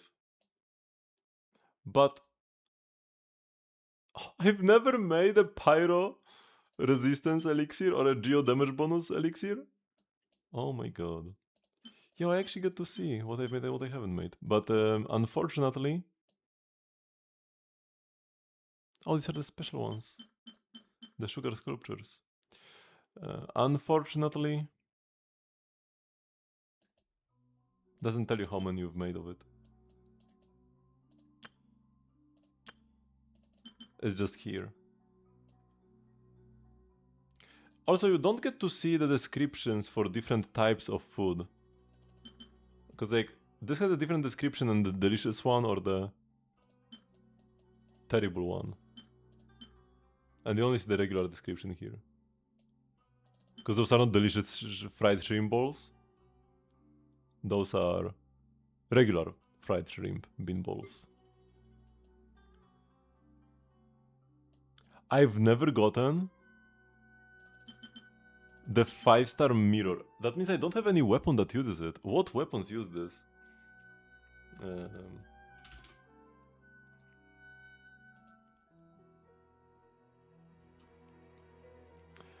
With Seal of 99, you skip because of the global. But yeah, yeah, Sparksy, you will no longer have Sparkle. to speed Sparksy up, so she will just want a bit more speed to move more often herself. And also, faster characters make AHA instants faster. So yeah, I feel like some speed will be good for her. I don't think you want to go like hyper speed. You don't want to go like 160 plus.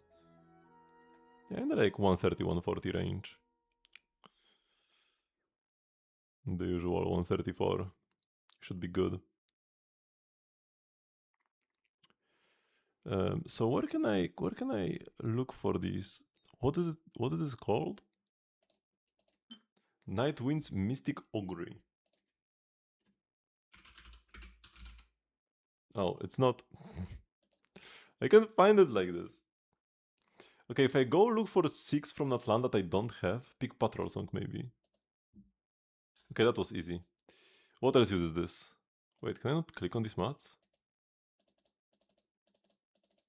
Oh, that's unfortunate. You can click on character mats. You can search materials here. Ha, here we go.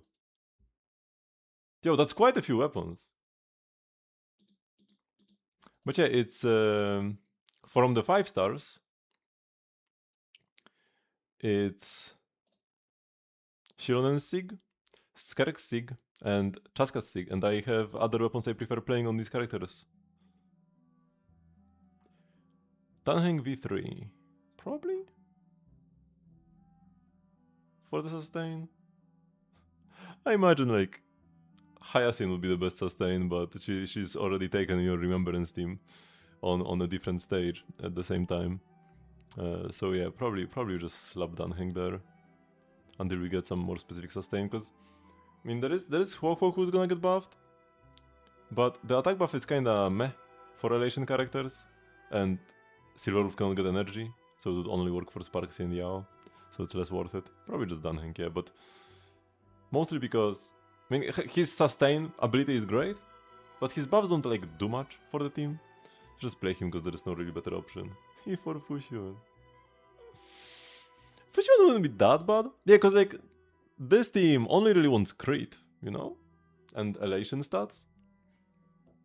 Fusion might actually be fairly close to Danheng when it comes to buffing, if not above him. The issue is that you will die when you play Fusion. But if you can survive, maybe you could clear faster with Fusion. Probably not. But it shouldn't be that bad. So these are the 3 weapons that I haven't pulled for. And then there is a bunch of the 4 stars, but I never fully leveled them apparently. Fruitful Hook is the most appealing one here.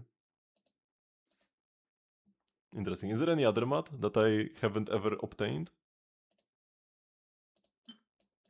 You only one shot by a boss with Fusion? Yeah, that could be the play. I have every other material. Man, the new is annoying here. Do I have to click through all of them? I've never been in this menu, I don't think. I think through my over 5 years of playing Genshin, I have never gone to materials trophies.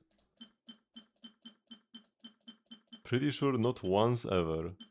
If I want to look at them, I just open my inventory. I mean, some of these mats I might not have, because ideally you don't have any leftover boss mats. But the weekly boss mats, for example, I have a surplus of all of them.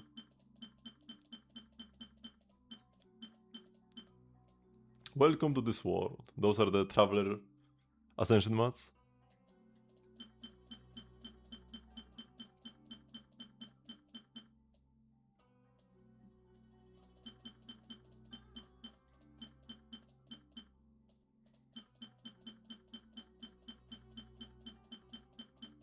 I'll just go through this one category.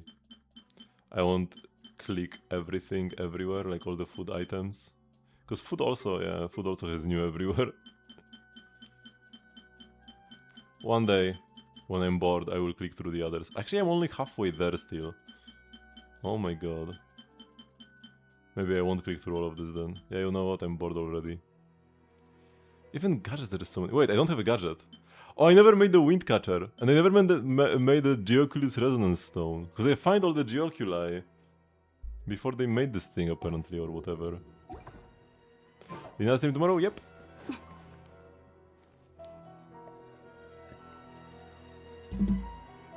1 p.m. my time, 1 p.m. CET.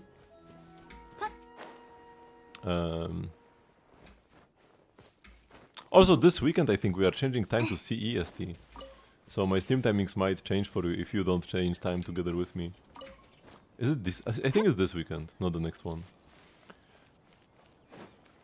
But Chelina, there is also some exciting exploration coming up. I haven't really seen much details, so I kinda can't wait to see it on stream.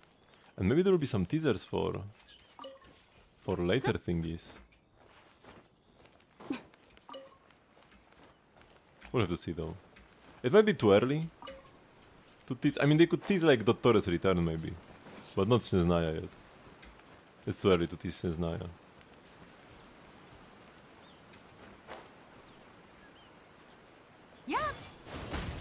I was saying that I need wood. Not this wood, but like wood overall. We might have to go wood collecting over in Not Cry. So this team, but with Ito instead of Varesa? Kinda seems scuffed to cut Varesa, but like, they did give me movement speed. Maybe it is Ito instead of Chiori, actually. Or actually, instead of Wanderer is better instead of Chiori. Because it's like the same movement speed. Chiori and Anomores is the same movement speed, but with Ito, my Chiori actually deals damage. So this upgrades my team's combat ability, because I get 2 dolls now. Even without C1 I would get 2 dolls with Ito. I'll get the best doll.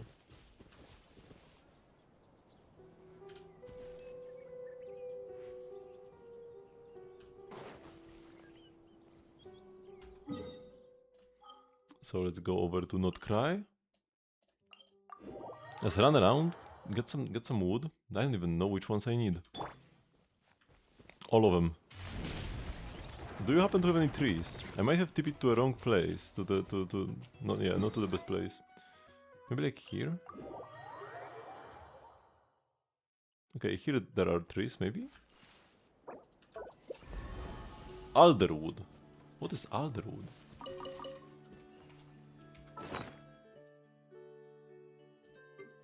Where is wood stored? Here. Silver Field, Hazelnut, Pedunculate, Alder. Alder is the one I have the most of, so I don't really need it that much. I need Silver Field, Hazelnut, and Pedunculate Oak. But you can never have too much wood. So it's fine if I collect some of this as well. What do you mean none respawn? All of this is fake? What is real then?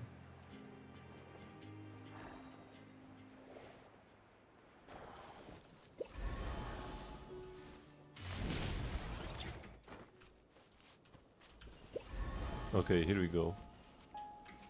So like the little bushes are real. And the trees are fake.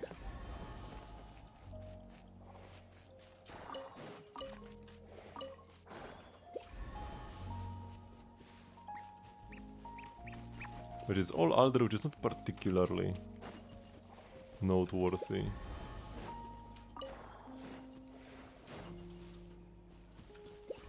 Oh, this was sweet. 12 wood. Plus 5 from Ito.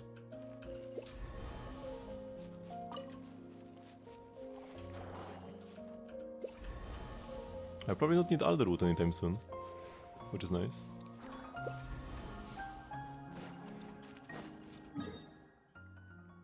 Let's see if up north here we have different trees. Yeah, these thingies maybe? Maybe this is Pedunculate Oak.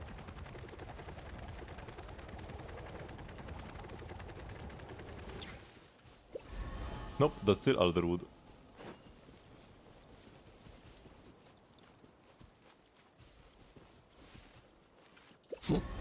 Quite a lot of it though, so that's nice. Maybe whatever grows on this island? Or maybe on the Fatui island.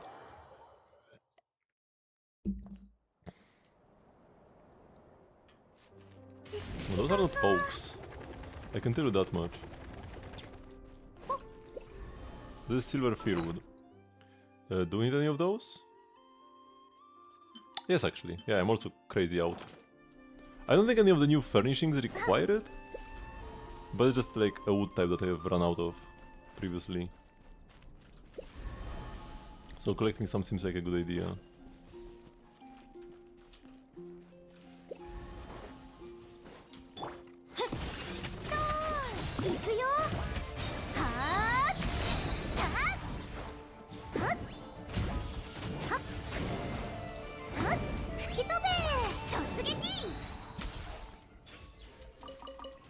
Get this guy while we are at it.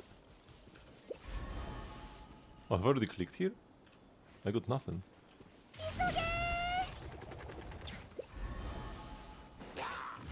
Don't mind me. Oh, I can use my gadget. I'm gonna fight like 15 villagers to get one wood.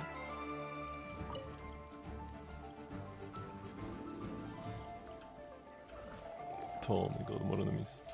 Okay, let's kill those because I'm kinda curious if these little thingies are wood or not. What happened there?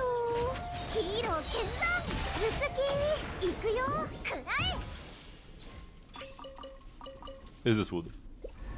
No, it's not. This confrontation was pointless then. Let's check out if Columbina has something cool to say. Is it even... Should I just stop doing these Columbina thingies? They do give me the Not Cry blessing, even if I don't have two Not Cry characters in my team. But like, if I don't have Not Cry characters, what is the point of the Not Cry blessing?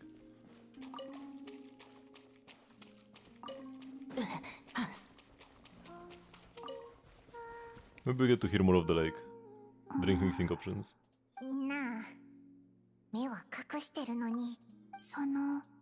Yep. So this will be some unique dialogue that I have missed out on before. It's actually not worthless.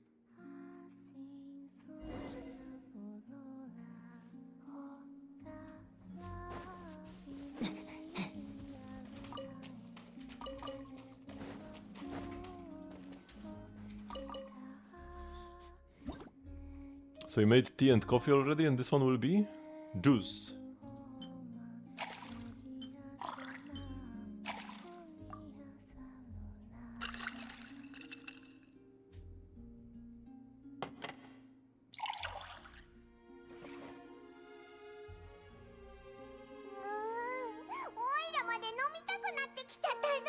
Just juice time.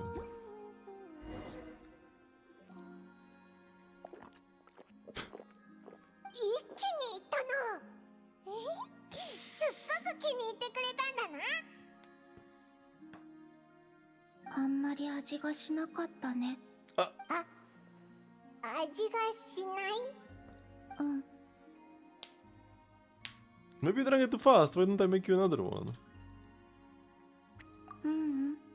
大丈夫。昔、私は人々の言う収穫の喜びが理解できなかった。でも、実った果実を自分の手で触ったら、皮の模様から果実の生命力を感じ取れた。この子は太陽の光、水、土、そして空気の養分を生命力に変えてるんだってわかった。食べてみたら、みずみずしい食感と一緒に甘みが押し寄せてきた。その時初めて知ったの。香りの魅力からは誰も逃げられないんだって。いい感想だな。私たちはその生命力を奪うことで自然の転化を成し遂げてる。急に残酷な話になったな。だから私は新鮮な果物が大好きなの。私がこの世界から何を奪ってるのか教えてくれるから。これも私がこの世界に報いないといけない理由。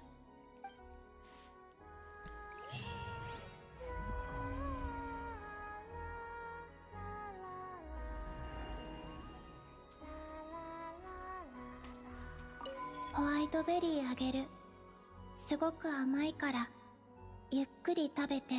Do we actually get a Lakaberry from her? Nope, nope we don't. She lied to us. She planned to give us a Lakaberry, but she actually kept it for herself. I think this island has some interesting wood, if I recall correctly.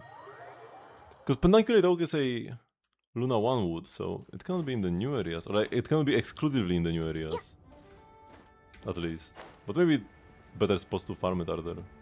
Which I feel like these will be the oaks I need. No, it's hazelnut. Oh my god. Where are the oaks?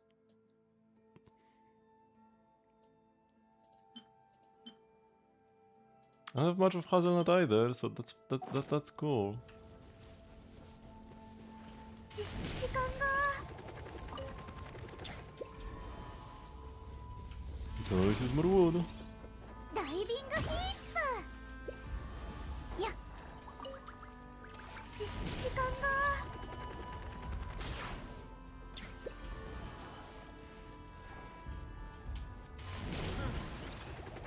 Oh no, the wild hunt minded me. Just leave me alone. Here we go. I'm just a poor lumberjack.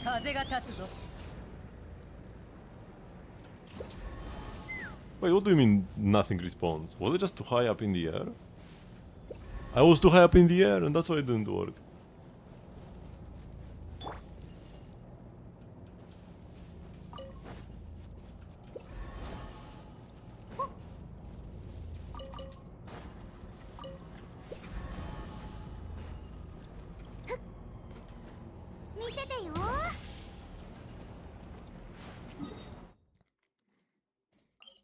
Maybe here?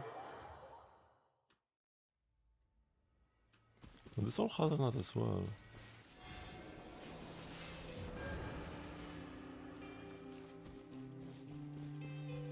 Oh, this music is super lovely though.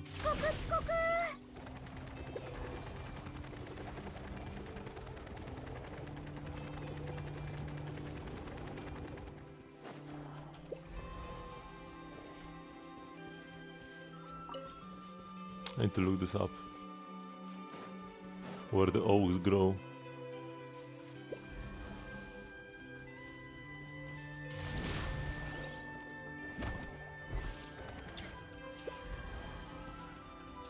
Oh, this crystal spot is not up. Oh, but I can't really use my theory from before where, like, you know, X spots are up, blah blah blah blah. Because they added new areas, so they might dilute the pool. Like, I don't know as well what's up.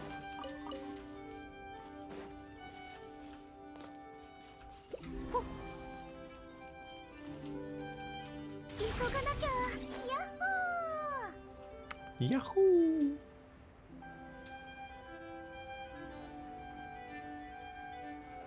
Please tell me it's more than one tree here. It's only one tree. Those four are just one tree, man.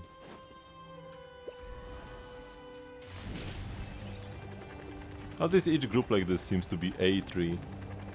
Because the worst thing is when you see a group of trees and like there are 0 trees there. Not a single one gives you any materials.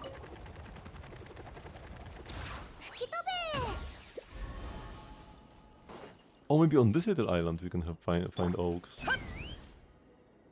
Or actually, is it on the beach?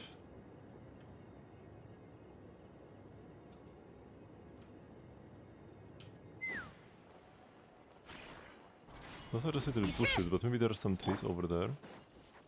Let's first see. Does Springs have any trees? But no, there isn't anything here, it looks like.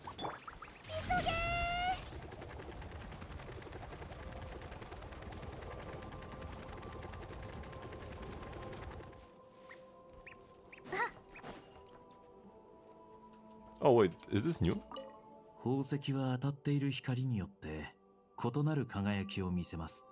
ろうそくの光に照らされれば炎のようにきらめき、月光に照らされれば涙をたたえる瞳のように輝くんです。美には線の形があり、宝石はいくつものカット面がその美しさを織りなしています。優雅で高貴なものほど複雑さを伴うものなんです。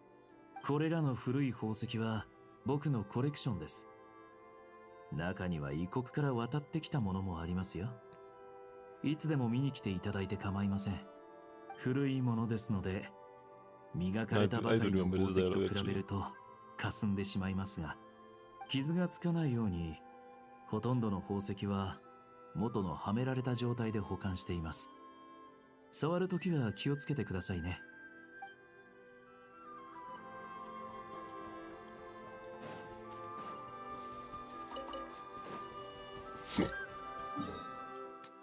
So one more spot, stars on shore. This could have a tree type. That's different from the rest.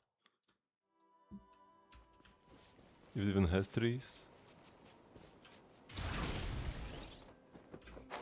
Yeah, I don't think these count as trees.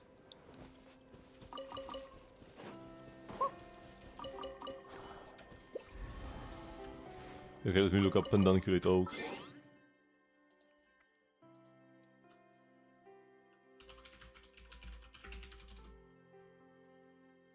Oh, it's a real tree.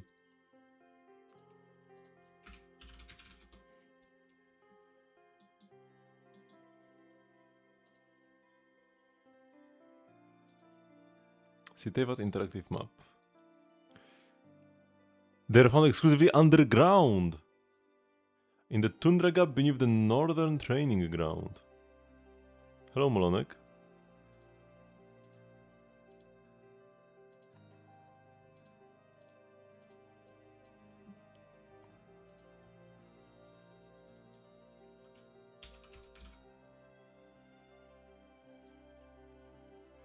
Wait, I have marked this before, actually.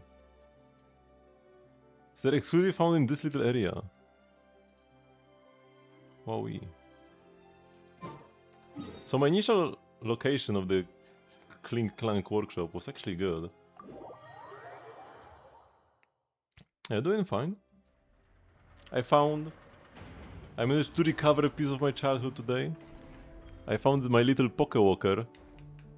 This 16-year-old step counter thingy used to catch Pokemon in Pokemon Heart Gold and Soul Silver. And I've been actually playing Soul Silver lately. Also dug up my copy.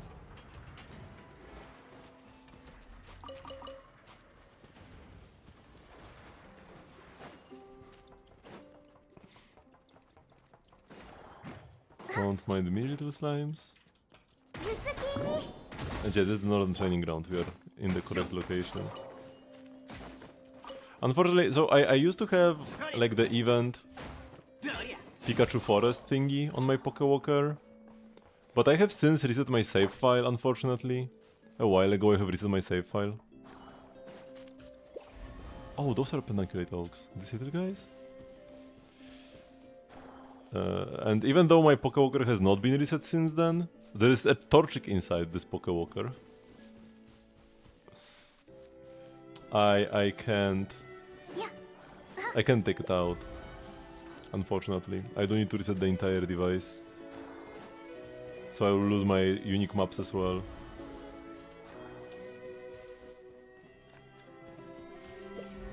Ooh, 9! Man, these trees are densely packed. So I'll use my unique unobtainable map. Which I made a very foolish mistake when I reset that save file, but it was a while ago.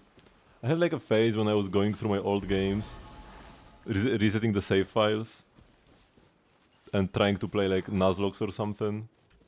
But I don't even like playing Nuzlocke. Okay, I guess if I run to the beginning and just go through these again. So same for my white save file. I reset that one as well. And once again I started a new playthrough, played for like 2 hours and dropped it. And it was the same with Soul Silver. At least one good thing about me resetting my save file in the past is that now I was able to reset that 2-hour-long save file with no regrets, and I'm really enjoying my new playthrough. Wait, why only 3? It was 9 before. Oh, now it's 6 more. Yeah, I don't know what happened here. Are these little... What is the oak actually? What am I even grabbing? You never finished Nuzlocke. I think I finished a Nuzlocke like once. When I was playing Alpha Sapphire for the first time, I tried a Nuzlocke, like a first playthrough Nuzlocke. But I regretted it later as well, even though I did finish it, because that game has like the Poke Analyzer thingy, where you can like see every mon that's available on each route. And then, like, it makes it super satisfying to try to catch every Pokemon on each route as you go through them. Because you see a live progress list, you don't need to like look up online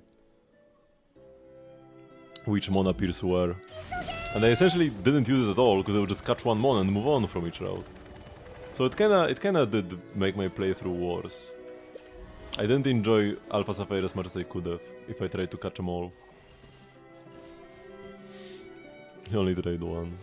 So my favorite types of playthroughs are where I try to catch as many mons as I can.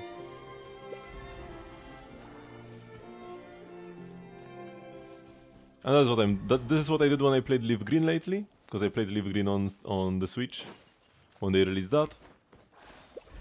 And now I moved on to my old copy of Soul Silver. It's a bit unfortunate that I played Leaf Green on Switch and now I play Soul Silver on my 3DS. I won't be able to transfer my mons from Leaf Green to Soul Silver. I can only put them straight into home. Because the Gen 3 games on the Switch will get home functionality, but you just move it to home, and then you can move them to like Gen 8 or later. You can't move them to Gen 4 ever. You did play Gens 1 to 5, but you cannot have the devices for that. Yeah, I mean, if you own a Switch, then Leaf Green is right there. Good old Leaf Green, with no changes except for like one minor bug fix. And they will probably release the other Gen 3 games soon as well. Ruby Sapphire Emerald. Yeah. I've never played Gen 6 and 7. You can play Gens 4 through 7 on a 3DS. So that's all you would need to buy. If you could buy a used 3DS, you could actually get quite a lot of value.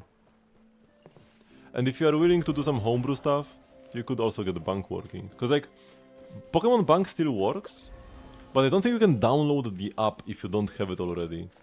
Like if you don't have Pokemon Bank already on your 3DS, you cannot get it. So you could do some homebrew stuff to just load it onto your 3DS. Yeah, I really liked XY. And Sun Moon was also fun. I don't think so. No, I never fully finished my Ultra Moon playthrough. You're a big Gen 7 fan, but you said you never played. So you just like the mons or what? But if you're a fan of the games, which I did buy Ultra Moon pretty late. So by the time I bought Ultra Moon, we were already like getting Gen 8 games very like in the very near future, from the past point of view. And I did finish the game, but I never did all the post-game activities, because there is some multiverse shenanigans in Ultra Moon and Ultra Sun. But honestly, that's Ultra Sun and Ultra Moon is one case where the enhanced edition might actually be worse than the base one. At least in terms of story. There is more content. You do get to catch a bunch of legendary monsters and whatever. Ultra wormholes, that stuff is fun. But I feel like they overcooked the plot a bit too much. And the plot of the original Sun and Moon is better. Yeah, some of the monsters are like, pretty much all of the monsters are super cool. So yeah, if you already own a 3DS, it's a no-brainer. But even if you don't, it shouldn't be that hard to buy a used one. Just go onto like local marketplace sites, whatever is popular in your country. Facebook Marketplace is always a thing. And then in Poland we have a site called OLX. That is like the most popular website for people to... oh yeah. To just sell things on. I actually wanted to buy a new 3DS. Like literally the console called New 3DS. New 3DS XL. Because I do still have my old one. My day one 3DS. But it is... it's pretty old. It's also the old model, so you know, the screen is small.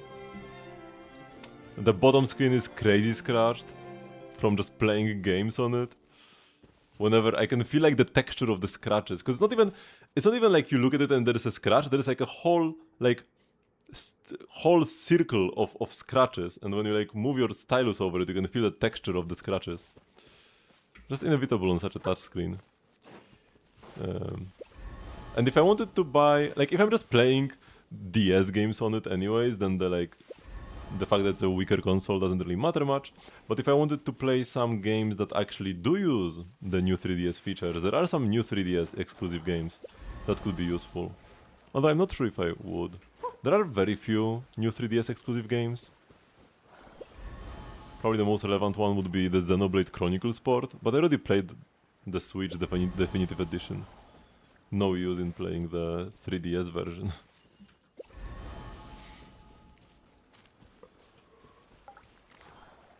But yeah, so I would get a new 3DS XL. I found a pretty good listing. Unfortunately, it was sold out already, but the guy said that he will get more. So like, the guy was selling like 3 or 4 new 3DS XLs. But all of them were sold out. But when I wrote to him, he said that there will be a new one. He will have a new one ready next month. I mean, not new as in brand new, new as in not sold yet, because they are all used, of course. And the price was very good.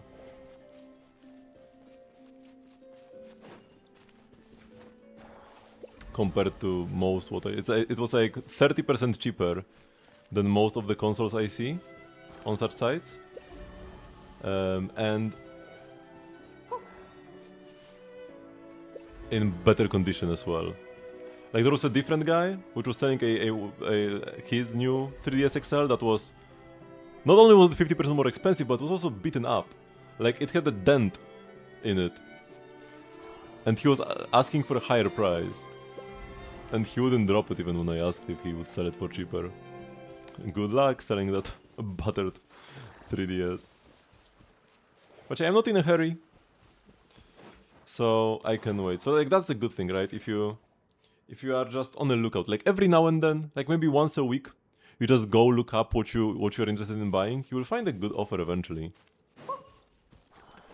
I might also buy Pokemon White too, because I do have my White version that I pretty much have a clean save on, because like I said, I tried to start a Nuzlocke, I reset the game, and I was like, yeah, you know what, actually that kinda sucks. But why did I do it with multiple games?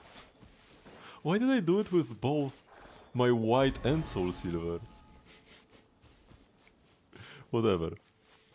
But yeah, if I'm gonna play Gen 5 anew, I might try White too, because the Black and White games are some of the most beautifully looking Pokemon games, and just in terms of all the mechanics and stuff they put in there, probably the most feature-rich games as well. But I really didn't like the Pokédex. The mons actually suck. Worst gen by far. The like soft reboot they tried, big failure in my eyes. Some mons are cool, but some are not. And when you only get Gen 5 mons, yeah, not the best. But why Black to White to actually incorporate more mons from Gens 1 to 4? I don't remember Gen 5 to be honest. Like the Pokédex is unremarkable, but the games looked beautiful. The games have not looked as good as Black and White 2, like just Black and White in general have looked. And I don't even know what Black to White 2 have added. I know like that there is some movie making thingy, whatever, but I've never actually tried it. This is like the only Those are the only mainline games I actually have never played. When we count like base version and the enhanced version separately, those are the only games that I have never played. Because I played the original Red Blue, I played the Yellow, only on my 3DS, but still. I played Silver, I played Crystal, played Sapphire and Emerald. Although my Emerald was very unfortunate. My Emerald game copy was like a bootleg, and when I beat the Elite Four, my save file got deleted. So I never got to try the Emerald post game, which is like the whole reason to play Emerald in the first place. So I can't wait for it to re-release on the Switch. I'll definitely check out the Battle Frontier for the first time then. But yeah, but I did play them, played Leaf Green, played Diamond. I haven't played Platinum actually. Okay, Platinum. Platinum is another one that I haven't played. And then yeah, I played Soul Silver, played White, skipped on Black to White too. Played Y, Alpha Sapphire, and then Moon, Ultra Moon, Shield. And then the Legends stuff, both Legends games, and Violet. I actually have both Scarlet and Violet. There are some gens where I have both versions. I had both Violet and Leaf Green. I also have both Scarlet and Violet. This is sad, yeah, man. This was like my saddest childhood memory. I have my two saddest childhood memories. One is my pet fish dying, and the other is my Emerald save file getting deleted. I remember to this day, like first, well, you know, I beat the Elite Four. I even remember how I beat the Elite Four. It was, you know, against Wallace, last fight. His last mon Milotic. My last mon, Glalie. I thought that I would lose. I was like, the Milotic was like full HP. I was barely hanging in there. And then I managed to land a Sheer Cold against his Milotic with my Glalie. And like, I'm super happy. We won against the odds. Credits roll. And then the file select screen. Like the game resets after that, right? The file select screen appears. And it's only new game and options. First shock. And I started like crying uncontrollably. My mom came and was like, what happened? I'm like, no, I beat this game and I was supposed to unlock more stuff, but now the save is gone. And she was like, maybe it's supposed to be like this. I'm like, no, it's definitely not supposed to be like this. Oh, that was tragic. That was tragic. I'll definitely get a Glalie when I will play through Emerald for a second time as well.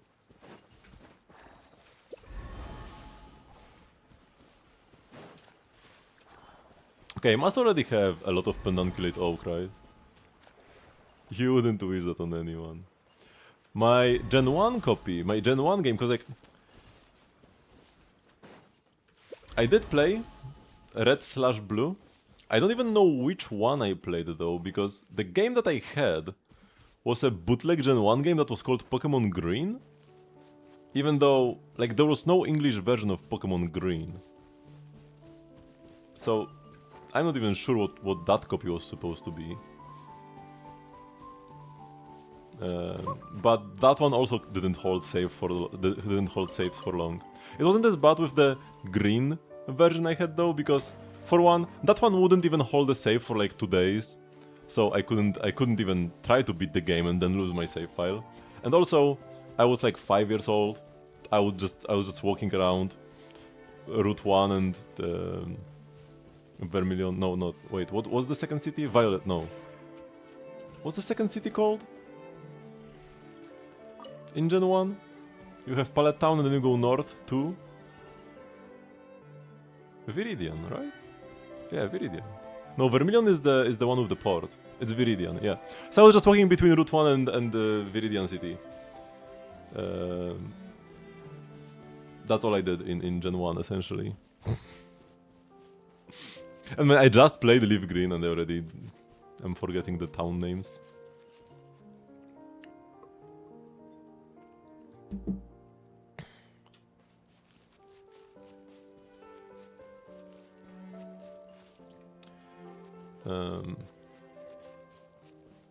So where was I?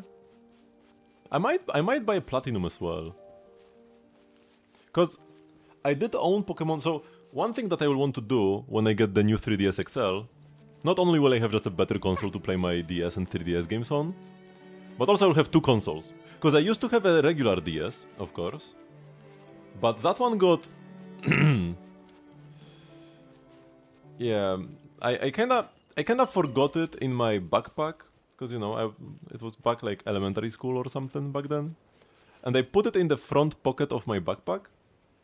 And then, you know, a kid at school, you arrive to class, you drop your bag on the ground, or like you throw it against the wall.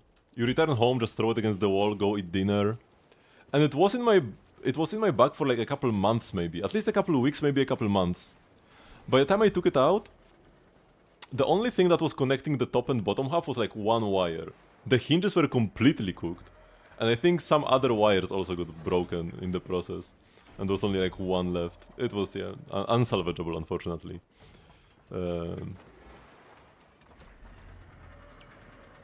Thought someone stole it? Oh, no. Maybe it would have been better for it to get stolen.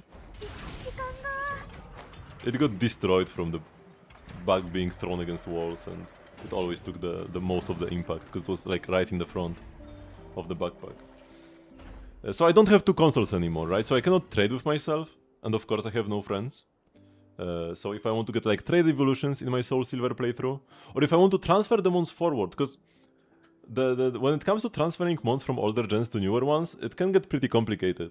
So if you want to transfer mons from Gen 3 to 4, you need like an old DS or DS Lite with a GBA slot, and you need to insert the GBA game and a Gen 4 game, and then you can transfer from 3 to 4.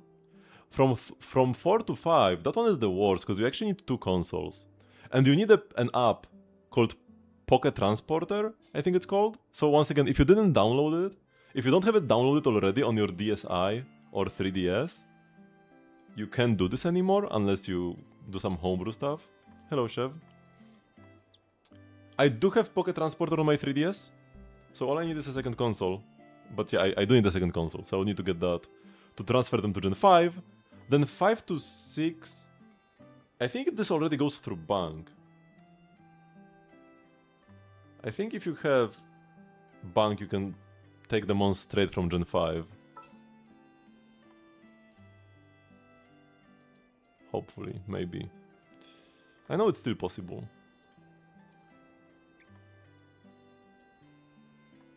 And then 6, 7 is just bank. And then from bank it goes to home, and home is 8+. You're gonna be going? Okay, have a nice day. What character is supposed to be here? The Wanderer. Nice talking to you. It was nice to be able to talk to somebody about all of this, actually. Get the yap out of my system.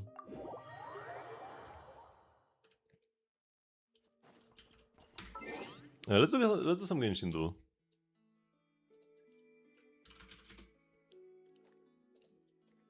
Okay. Actually, let me first check how much wood have I actually gotten. Because I was farming pedunculate oak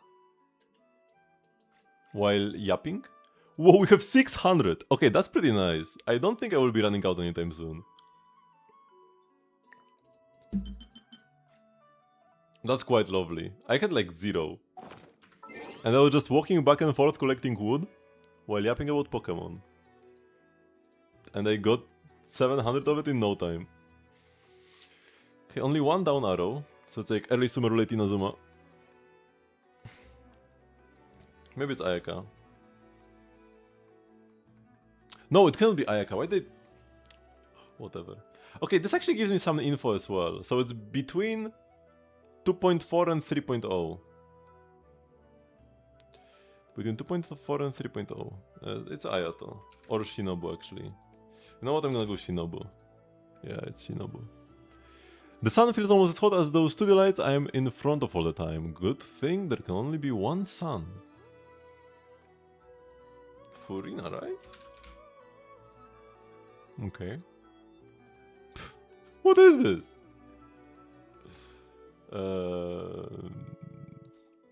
Chaska. Is this like Razor? Oh, it's Diluc. Is Diluc skill? Yeah. Was this guessable from the first one? Possibly, actually. Beetle. Itto. We just use Itto to farm wood. Please be Shuai. Another failure. It was Lynx yesterday, so it has to be... I mean, it could be Silverwolf. Okay, actually, let's go Silverwolf before we go Zella. Yeah. I would say if it's not Lynx, it has to be Zella, but there is Silverwolf, yeah. So it was not Zella. If you want to get rid of the mess in this world, you must first get your hands dirty. That's why I wash my hands over and over again. Is this Moza? Yeah, it's Moza. I think this is Guinaifen. Like the doggo? It's not. You're looking for a 6.6 Stygian, the Dendro Shroom. On the air is only Neferable? Wait.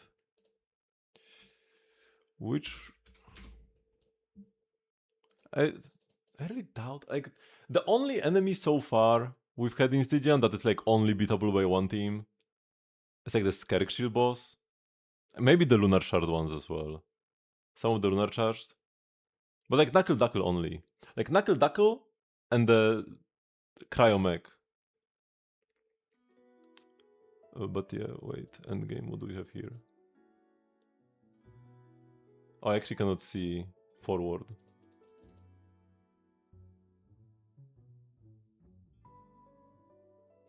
It requires Dendro and Yarnrel to bring Pyro or Electro. That does sound tough. How much Dendro do you need though? Could you play a Zibai team with an Ahida? Or a Lauma in the back? Or do you actually need constant Dendro?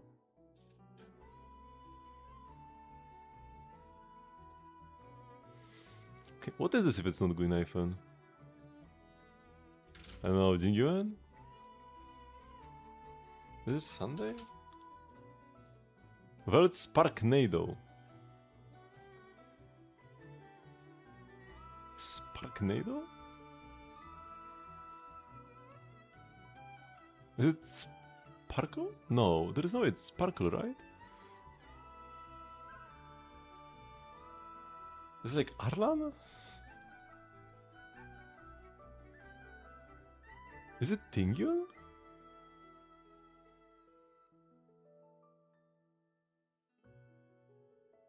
I can't think of anybody else.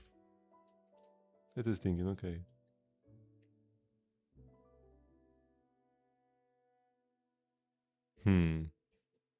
I do own a Nefer, but I don't like it's a C0R0 team. Like my Nefer, Lama, Columbina, none of them have their 6 or any cons. So unless it's like very heavy shield for them, I would be kinda cooked. If I'm cooked, then I'm cooked, it's fine. But who knows, maybe Skerk pulls through somehow. People have defeated worse bosses with Skerk before. I believe. Maybe I won't be the people who defeat this boss with Skerk, but I wouldn't be surprised if some people could. Sunday? Nice. I will reserve my judgment. Oh! Easy. I will reserve my judgment until we actually get the boss released and I see people try to beat it.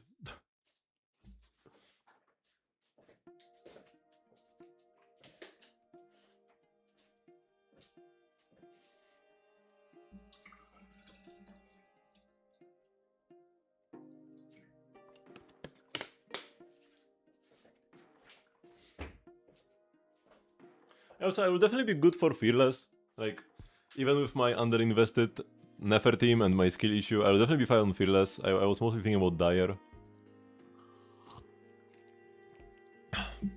Because, like, on Fearless there really should be no issue doing off teams. Or, like, a bad Nefer team or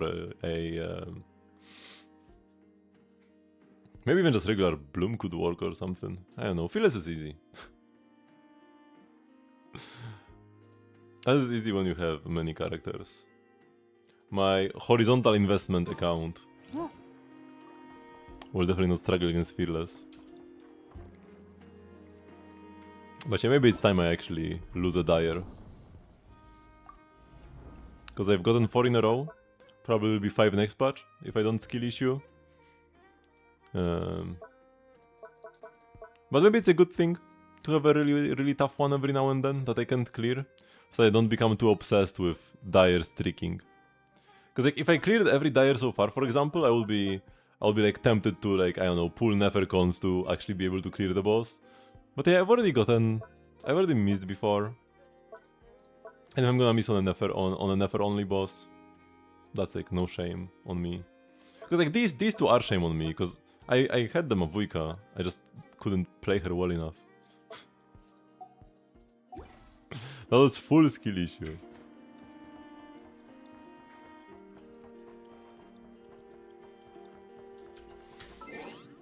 Okay, so let's actually spend the extra resin as well, because I'll be playing Resinless into Star Rail next 2 days.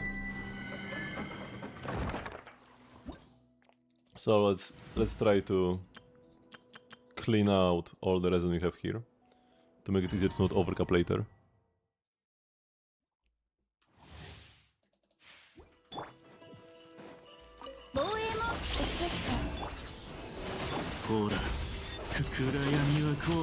Ooh, that clear was so fast. It's 13 seconds, but it was like the first clear. You spawn further away from the key the first time you enter. That was the fastest I've ever killed them. Because with one Flint's attack, I managed to one-shot both waves somehow. Like the timing. The timing of my Flint's burst and my Inefa skill were perfect here. If only I could reproduce this and get like sub 10 second clears regularly.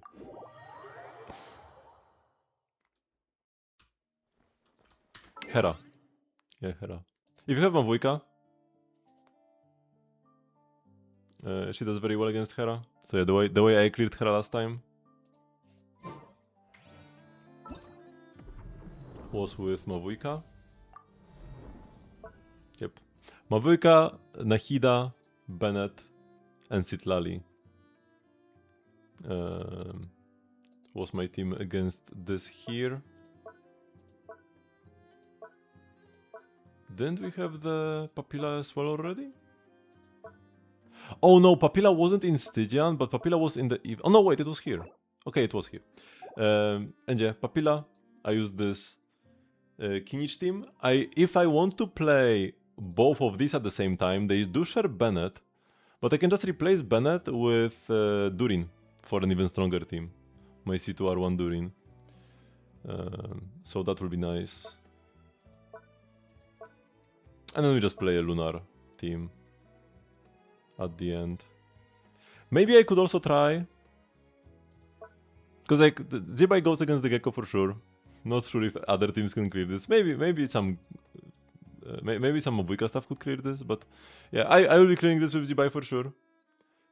And maybe I can actually still clear Hera with Flins afterwards. I did pull Flins' Sig, so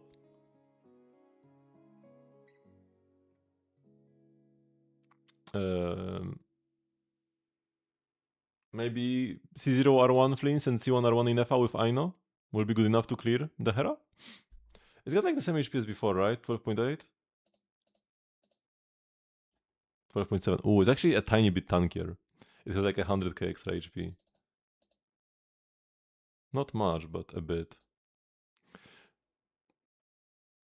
Hera is easy? I don't know, man. I last time I had to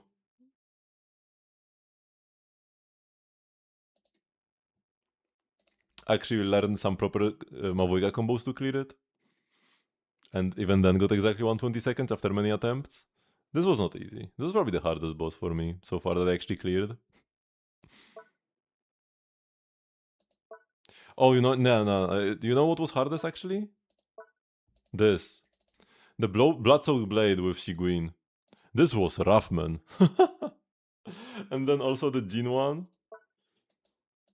The battle-hardened Fireblade Shock Trooper. I didn't even need to do this probably. But I did. Those were difficult.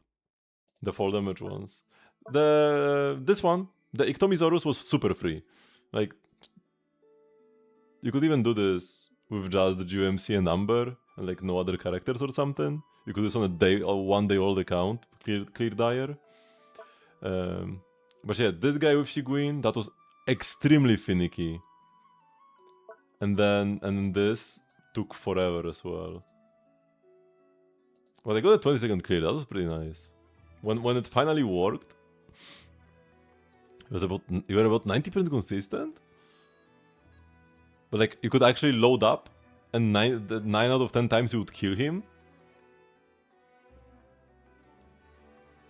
Whenever like, hard to believe.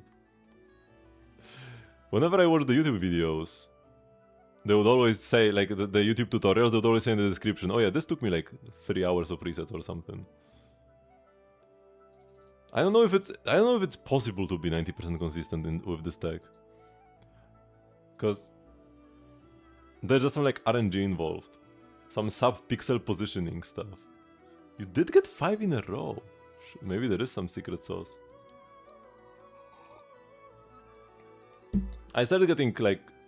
I did clearly start getting better towards the end. I was getting like more close attempts. But even the one that I did get just felt like luck. I spent like 4 or 6 hours on it. Because I would do it like 2 hours per stream, just Jin fall damage attempts, and it took me 2 or 3 streams. It's like between 4 and 6 hours, I would say. Maybe between 4 and 8, I don't really, it was a while ago. I actually have the YouTube VOD, so I could go check.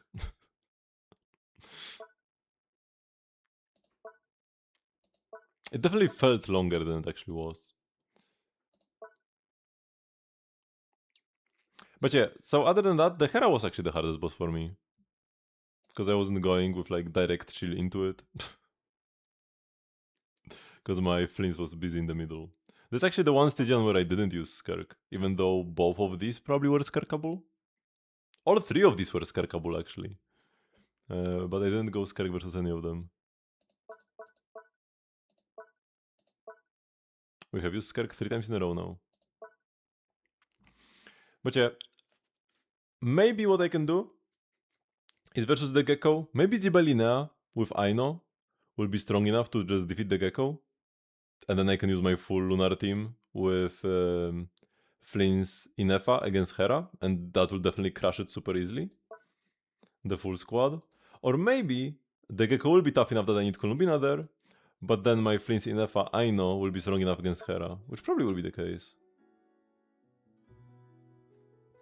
0-0 Venti, Fischl, Bennett, Farzan for the Mandragora Dyer. Here I do have like the C2 Durin and barely cleared, but in this clear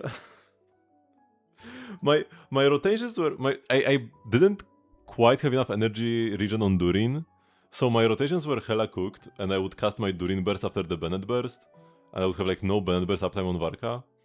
Then when he split up and I Venti bursted, one of the little guys was like left, and I couldn't even find where he was. I need to like run around searching for him. And then my Varka died. Like 2/3 of the way through the fight. And we still cleared. But yeah, like with this team I could clear in half the time. For sure. If I played properly. But my team was strong enough that everything could go wrong and we still cleared. Which is good. This is what you pull cons for. Hello, Ronan. Of course you are first. Of course you are.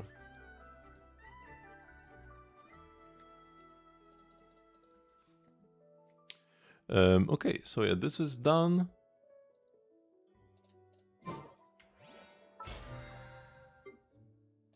Did I beat Dire? Yeah. A while ago.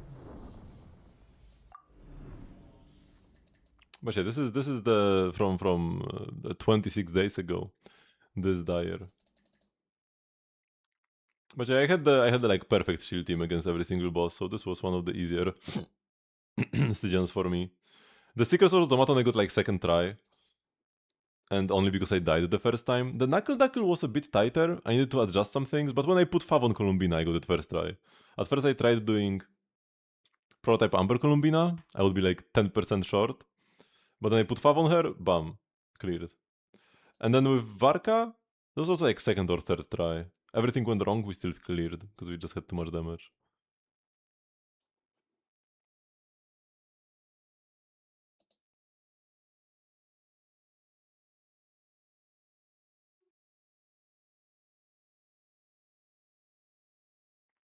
Oh, you are wondering how I did 230,000 in a single strike with Varka. Yeah, during C1 and C2. C1 is like the quills, and C2 is 50% damage bonus.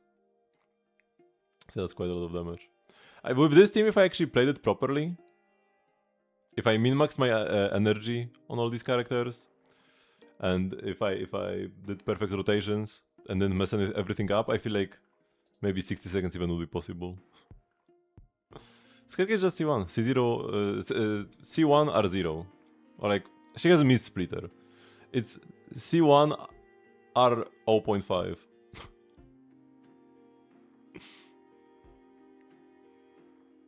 If I switch to DPS, then it would be better. Quite possibly. My Varka actually died towards the end of the fight. Like 100 seconds in, Varka died and I had to finish with Venti. So if you just played Faruzan in this spot, could have been better. But I did enjoy it. I like Varka.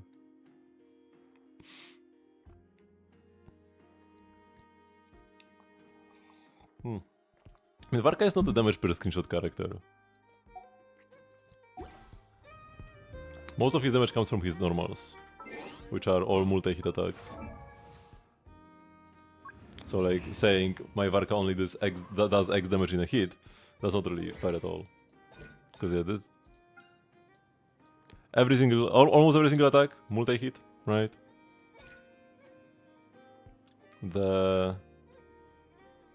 And even the skills are multi-hit. Even the 4 Winds Ascension is 2 hits.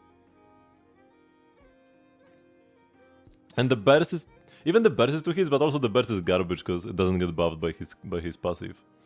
He has a passive that increases his damage by 2.2 times. Yeah, 220% damage bonus. Or like it's like it's base damage increase, so it's better than damage bonus. It doesn't work for the burst, so it ends up doing no damage.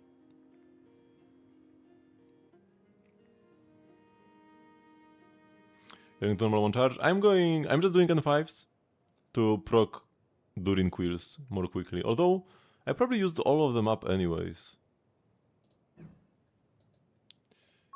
Because Durin gives me 20 quills. Yeah, 20 stacks of Cycle of Enlightenment for 20 seconds. So 2 and 5s. I mean, yeah, 2 and 5 is what I do. That's already 20 hits. But yeah, that's like perfect. The term quills just means additional damage, essentially. It comes from Shenhe's kit. Shenhe has quills, and then every character who has the same mechanic, people call it quills. Even if it's not called like this. So yeah, in the case of Durin, it's called Cycle of Enlightenment, but it increases the damage of my Varka's attacks by a portion of Durin's attack. So what defines Quill as an effect is when it scales with your support's attack or some other stat, EM, defense, whatever, but then it actually takes into account the damage bonus and crit of your DPS. Right, so like in case of Durin, the way it's worded, when nearby active characters deal damage, 1 stack will be consumed to increase the damage dealt by 60% of Durin's attack, right? So the damage of my Varka's attacks is increased by Durin's attack. This is what defines a quill, as opposed to just a regular attack or damage bonus buff. So I build a lot of attack on my Durin, attack Sans, attack Goblet, and I attack subs. Actually, this one is pretty bad, but yeah. And then I can have high attack on Durin, and Varka can focus on damage bonus. I mean, Shenhe's numbers are not quite there. Because like Durin C1, oops, is 20 stacks, 60% of Durin's attack, right? So if you can use all of them up, which Varka can do, it's 20 times 60. It's a 1200 motion value essentially, and it's better than regular motion value because I can build more attack on Durin and then more crit and damage bonus on Varka. So I get to have both a lot of attack and a lot of damage bonus. Also, this is per character. Every character gets 20 stacks. Now, they cannot be procced from off-field, but if I like Venti Burst, the burst will hit like 10 times. I do like the 2 normals to extend it. Venti will consume like 10 stacks at least, right? Shenhe Quills, on the other hand, like it's not a con, it's base hit, but that's all she does. It's 82% attack, and she gives 5 of them. 7 if she holds the skill. And they are shared between the... Actually, no, wait. I don't think they are shared. They are split as well. Yeah, the quills are individual for each teammate. But it's 5 of them. Yeah. So the damage multiplier is slightly higher. I mean, this is a crown skill, 82% attack instead of 60. But you get 5. Not 20. So even if you use your hold skill, I mean, with some characters, you can do like 2 skills per rotation. With like Ayaka, you can do 2 skills per rotation, get 10 quills essentially. But with Skirk you cannot. And Skirk is the one relevant character here, right? So you just get like 7 quills at best. That's like 575 motion value. Ain't it? Ain't it? Now, she's still useful, right? Like, it's still fine. But you more so play her for the shred she provides and the damage bonus. Wait, I think she gives damage bonus. Yeah, it's like 15% cryo damage bonus from this. Up to 15% shred. And then a little bit of damage from the quills. But even though she's like the cryo buffer, she like barely fits into the Skirk team. She's like on par with the other options like Citlali, Mona. Columbina with the DDS.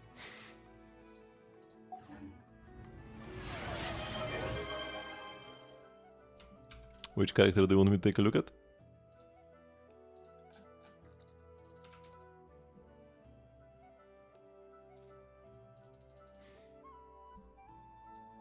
Probably one that's built. Varka.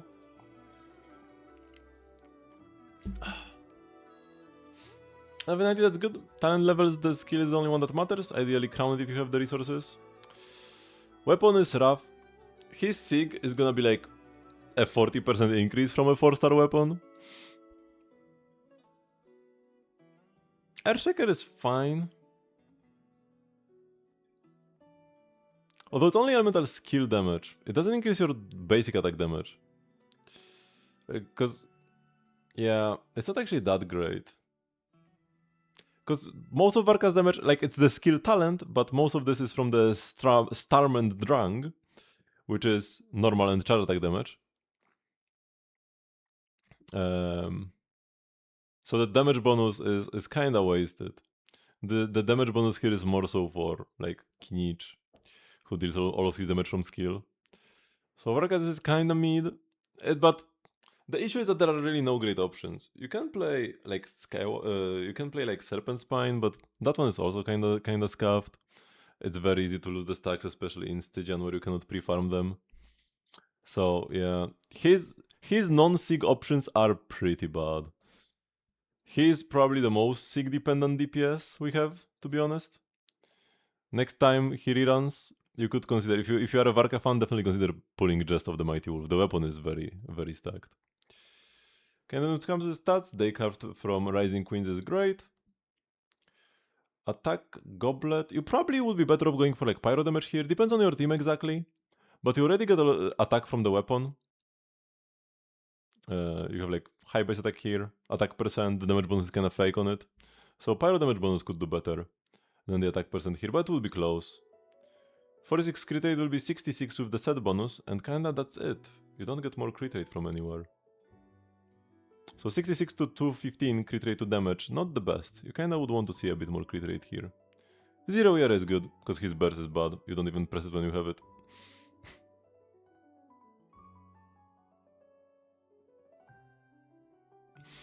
Like, yeah, I mean, this is probably one of, if not the best 4-star option, but that's because they are all terrible. They are all terrible. That's the issue of the 4 stars.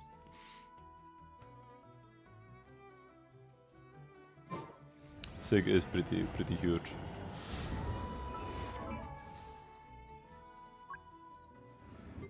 They gave him like the weapon skins, so that you don't have to pull for the drip alone, but then made the Sig itself so strong. You kinda really want it anyways.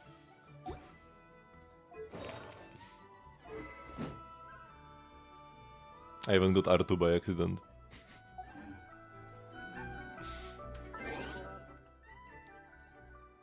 Okay. I quite like it as well. The base look of the Sig is also great. I'm probably gonna end up switching back and forth. I like the lore implication of the skill. It's like the blades are a manifestation of the knights who ventured with Roland, right? Their souls are trapped in there or something. So yeah, he took those knights for a walk.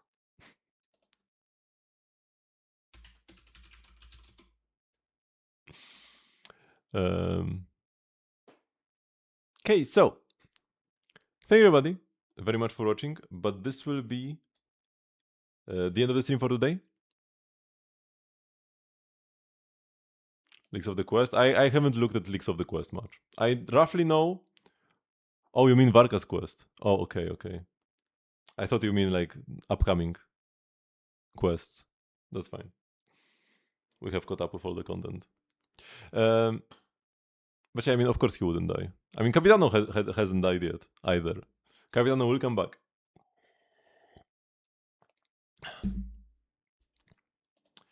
But yeah. Thank you everybody very much for watching, but this will be the end of the stream for today. I do have a stream every single day at 8 PM CET. We're gonna be playing Zenless and Star Rail the next 2 days. Gotta do all the Zenless activities, because we spent the last stream just playing the story.